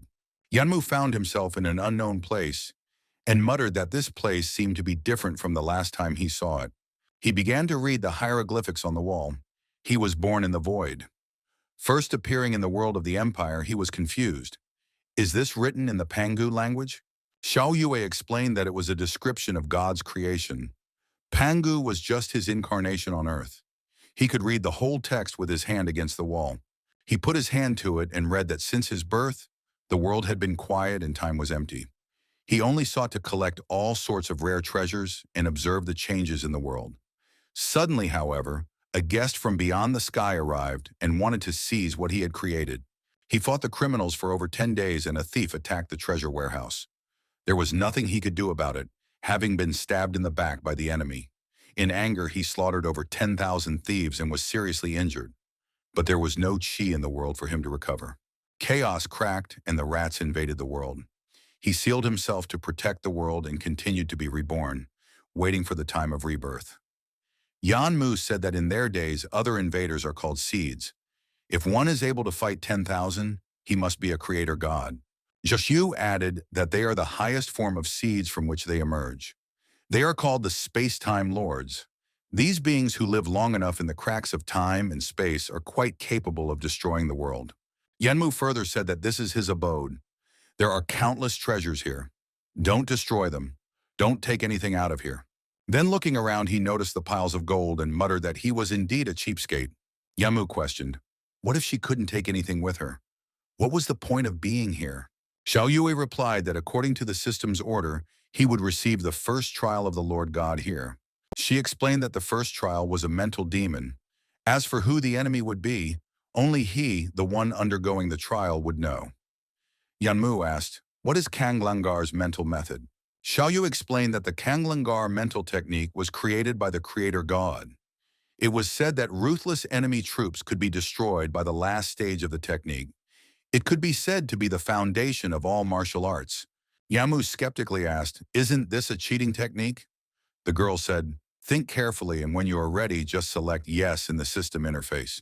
He selected the yes button, and the system announced that the trial formation had been created. The trial time is limited to 60 minutes. Scraps of phrases began to surface in Yanmu's mind. Go to hell! Yanmu, please help! Give up all your money if you want Xiaoshu to marry him. His doppelganger angrily said, listen to the voices in his soul. Yanmu shouted, don't say that. He and the Fang family no longer have any relationship. The doppelganger angrily continued. Fang Yuxue even conspired with Ma Dong to frame him. She would not let him go. The recent tragedy will happen again. Will he be able to bear it? He remembered how his father gave him an envelope of hard-earned money and told Xiao Mu, there is only 1,000 from the pension. He must take action immediately. The doppelganger pressed on and asked, doesn't he want revenge? Or does he think that if he makes a lot of money, this pain will go away? Yanmu clenched his teeth and replied with difficulty that, of course, he wouldn't be able to bear it. But now he wouldn't let something like this happen again. Yanmu, unable to bear it, struck the doppelganger's illusion. Dissolving, the doppelganger mumbled that he was still young. The system asked, to the end of 5 minutes to abort the test? Xiao Yue thought that this was the 99th cycle. If he passed the cycle again, the remaining strength of the Lord God would be exhausted, and the conditions would be harsher next time. Xiao Yu anxiously said, just wait a little longer. Yanmu returned and asked with a smile, is she waiting for someone? Xiao Yu thought that he had obtained a skill. Yanmu, as if reading her thoughts, nodded and said correctly. Opening the system, Yanmu muttered that since there was no way to get a reward, so why not have fun with it? Or something like that. The system said that Kanglang's mental method, also known as the two-layer mind technique, was something he had learned during his initiation. There are 9 formulas in total. He'll only tell you once, don't forget. The writing appeared and the system said 9 steps to 1, 2 ceremonies transformed into 1, 3 sets of heaven and earth, 4 vertical and horizontal seas, 5 cranes and crows, 6 dragon steps, 7 points of peace. Concentrating, Yanmu thought that he didn't explain to him how to train, but he feels like he can handle it. He has the ability to attack, defend, respond to blows, move and dodge. Yanmu was amazed that could he really kill 10,000 enemies with his last move? This was unbelievable. Xiao Yue reminded that time was running out. They should go. Yanmu nodded and said, okay. The system announced that they would be leaving system space in 5 seconds. He asked to be ready to meet the master. They went back and Yanmu opened the system and exclaimed, how come the attributes automatically improved and there are more than 2,000 survival points? Xiao Yu admitted that she didn't know. Maybe it has something to do with his advanced abilities. Yanmu objected that she is a system after all. Does she know about it? She replied that she may be a system, but the rules are set only by the Lord God. Then exclaimed with relief that she could finally have a good rest. Yay! Yanmu noticed that wasn't this his room? He then discovered a Xingyiquan fragment on the floor and asked, what was this? Such a bonus? Sitting down, he began to read the book. He thought that of course the gods were good for nothing, and even a layman like him could realize that it was useless at all.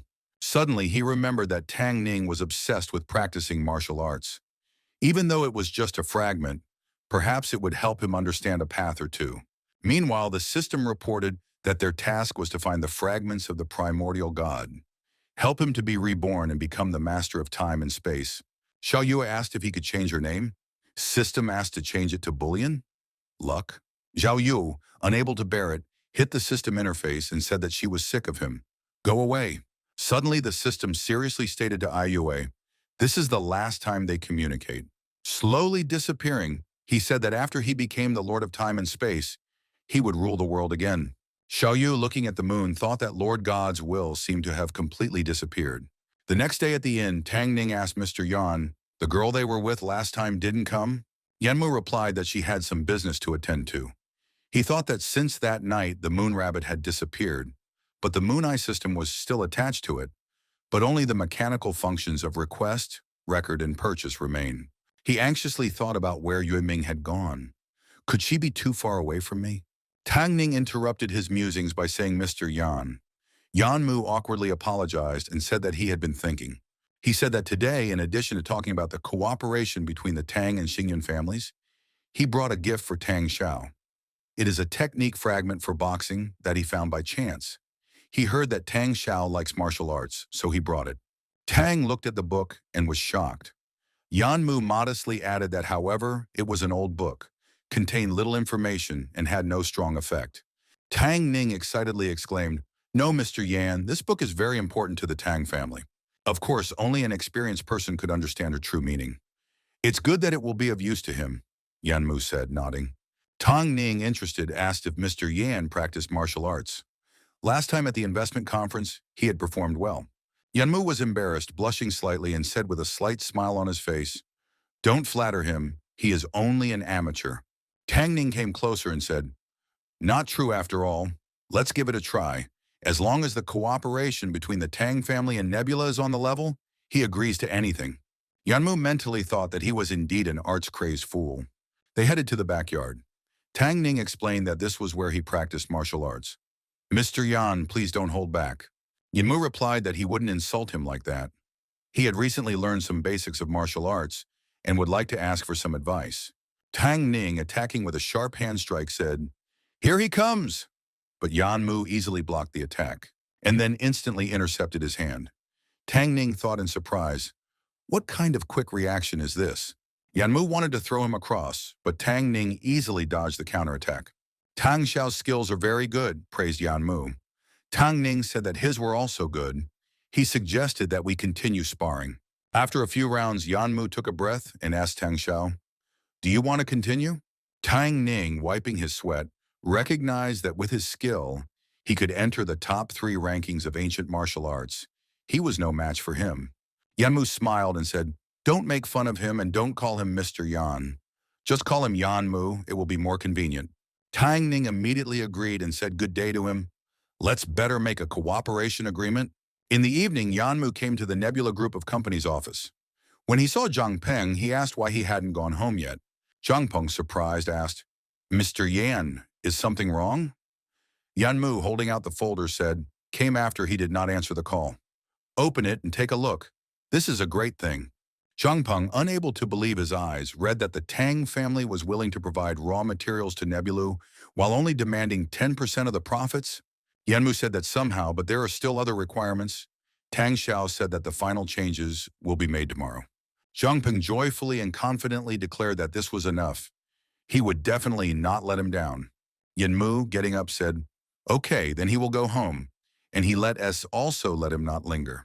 Zhang Peng stopped him and said that he had one question. He continued that, in fact, several members of Nebula, more specifically him and the board of directors, are not strong in commercial sales. After they're done with that, they'd like to transfer the company into Mr. Yan's name so they won't be distracted during product development. Yanmu asked if he was afraid that he would pull something. Zhang Peng replied that they would have faith in his vision and ability. Nebula could go further under his leadership. He added that now that project options are increasing, there is not enough room. Soon another company will be a pot of porridge. Yanmu stated that they can trust everything to him, but he won't stop there. He wants to develop smartphones where the design, screen size, camera resolution, and performance will far exceed the current standards. As for Nebula, they can move all the office space to Fidelity. The next day in the office, Yanmu stretched and muttered, finally finished. He was tired already. He opened the system and thought that in less than a month, the consumption of points had exceeded the previous 2. Open a system store. The system replied that he didn't have enough authority to open a store. Yanmu asked irritably, what the hell? He thought it was assumed that there would be more survival points, But there was no change. Moon Rabbit had taken them away again, hadn't she? Where the hell did she go? Xiao Yu suddenly appeared, and as if reading his mind said that she was here, and asked if he missed her. He got angry and asked why she left. She replied that she had just gone to clarify something, that's all. The system has announced that survival points have been awarded. The total balance was 2,333 points.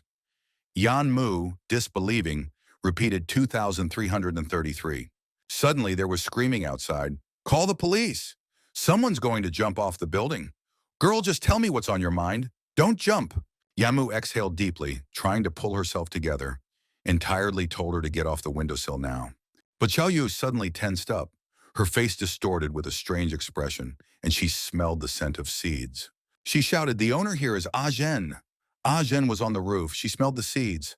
Yanmu, quickly heading towards the roof, commanded her to call the police, and he goes up and saves her. As he approached the elevator, he thought that it was still 30 more flights to the top floor. The elevator is too slow. He decided to go up the stairs. He wondered what Ah Zhen was doing here. What the hell was she up to?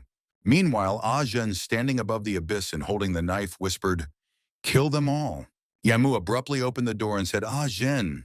She turned around and muttered that the murderer deserved to die.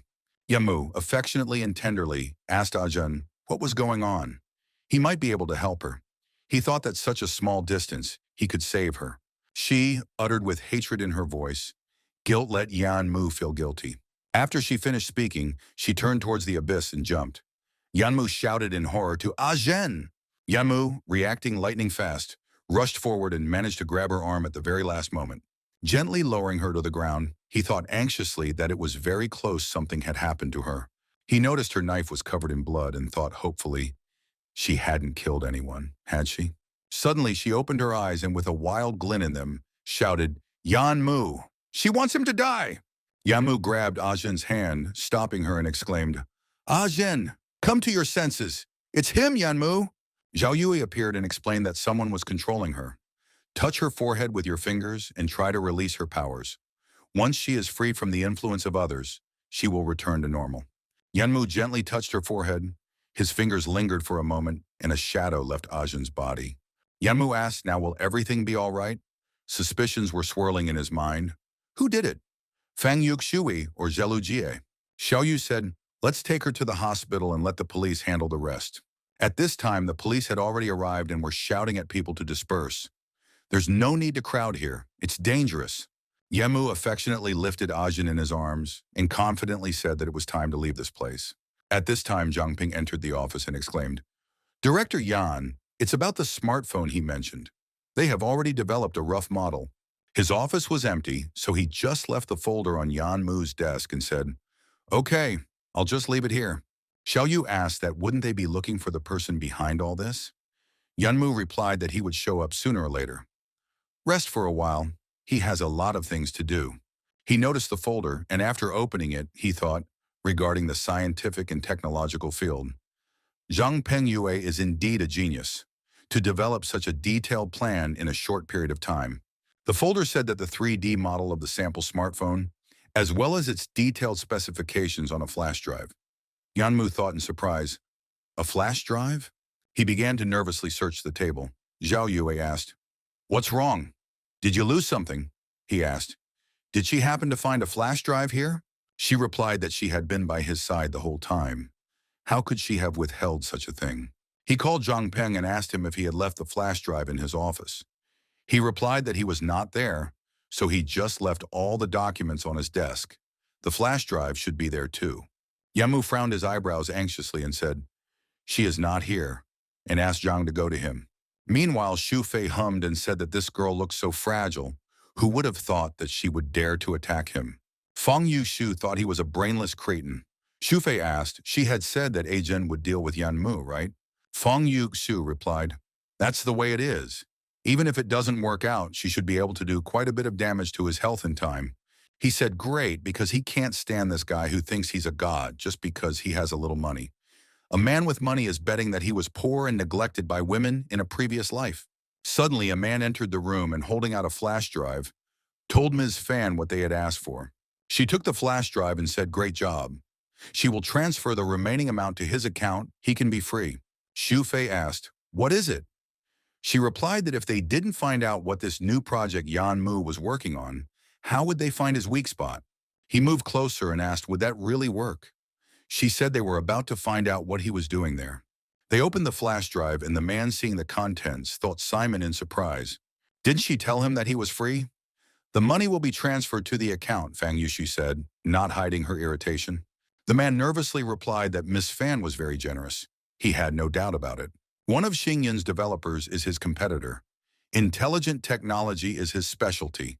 He thought to himself that this woman had an incredibly intimidating aura. Xu Fei intervened and said, let him stay. Then they could develop this thing first and Yan Mu would be left with his nose. The man with hatred in his voice revealed that he and Zhang Pengyue had studied together at Zhongcheng University of Science and Technology. He had stolen his idea. Moreover, he had gotten him kicked out of the university because of him. He would never put up with it. He continued that he couldn't find a job in his specialty, and here he is. Miss, if she wants to settle the score with Xingyun Company, he wants to join her. Fang Yuxiu thought about the fact that Xingyun had already been incorporated into the Fuda Corporation. So this is the only real source of incoming funds. So if Xingyun was finished, Yan Mu would be finished as well. Fang Yuxiu extended her hand and said, Mr. Wang, they agree. If he has time, they could make a cooperation agreement. He shook her hand and said, fine. He would take care of the team's assembly, but the financing. Xu Fei exclaimed happily, do your job and don't worry about the money. He had managed to make some money in the stock market all this time. Fang Yuxiu warned that she was giving away the flash drive. But if he decided to sell the data to other companies, let him blame himself. The man assured that they had nothing to worry about, Miss Fan. He has some moral principles after all, and is in favor of fair and mutually beneficial cooperation. Meanwhile, in Fuda's office, Yan Mu asked, had anyone suspicious been seen recently? Xingyun had only recently gotten here, so under these circumstances, someone could very well take advantage of it. Kun Rui, with a confident expression, replied, had already instructed Li Biao to investigate the matter. Zhang Peng slammed his fist on the table and angrily said that it was his fault that such an important item was missing. After all, this was the result of the entire department's hard work. Yanmu asked if there was a copy of that data. Zhang Peng replied that there is, but what good are they? Li Biao walked into the office and said that he seemed to understand. After Mr. Zhang left the office, a guy wearing a baseball cap entered the office. He went out the back exit, and the security cameras couldn't make out his face. Yamu asked where he was going. Li Biao replied that he seemed to have a pretty good knowledge of the area, walked out of the building and merged with the crowd, turning into a small alley. Zhang Peng, blaming himself, said that only a skillful thief could have pulled this off. But Xingyun is a very small organization, so how could it be so? Yanmu wondered that Zhang Pengyue had been in the development business since graduation.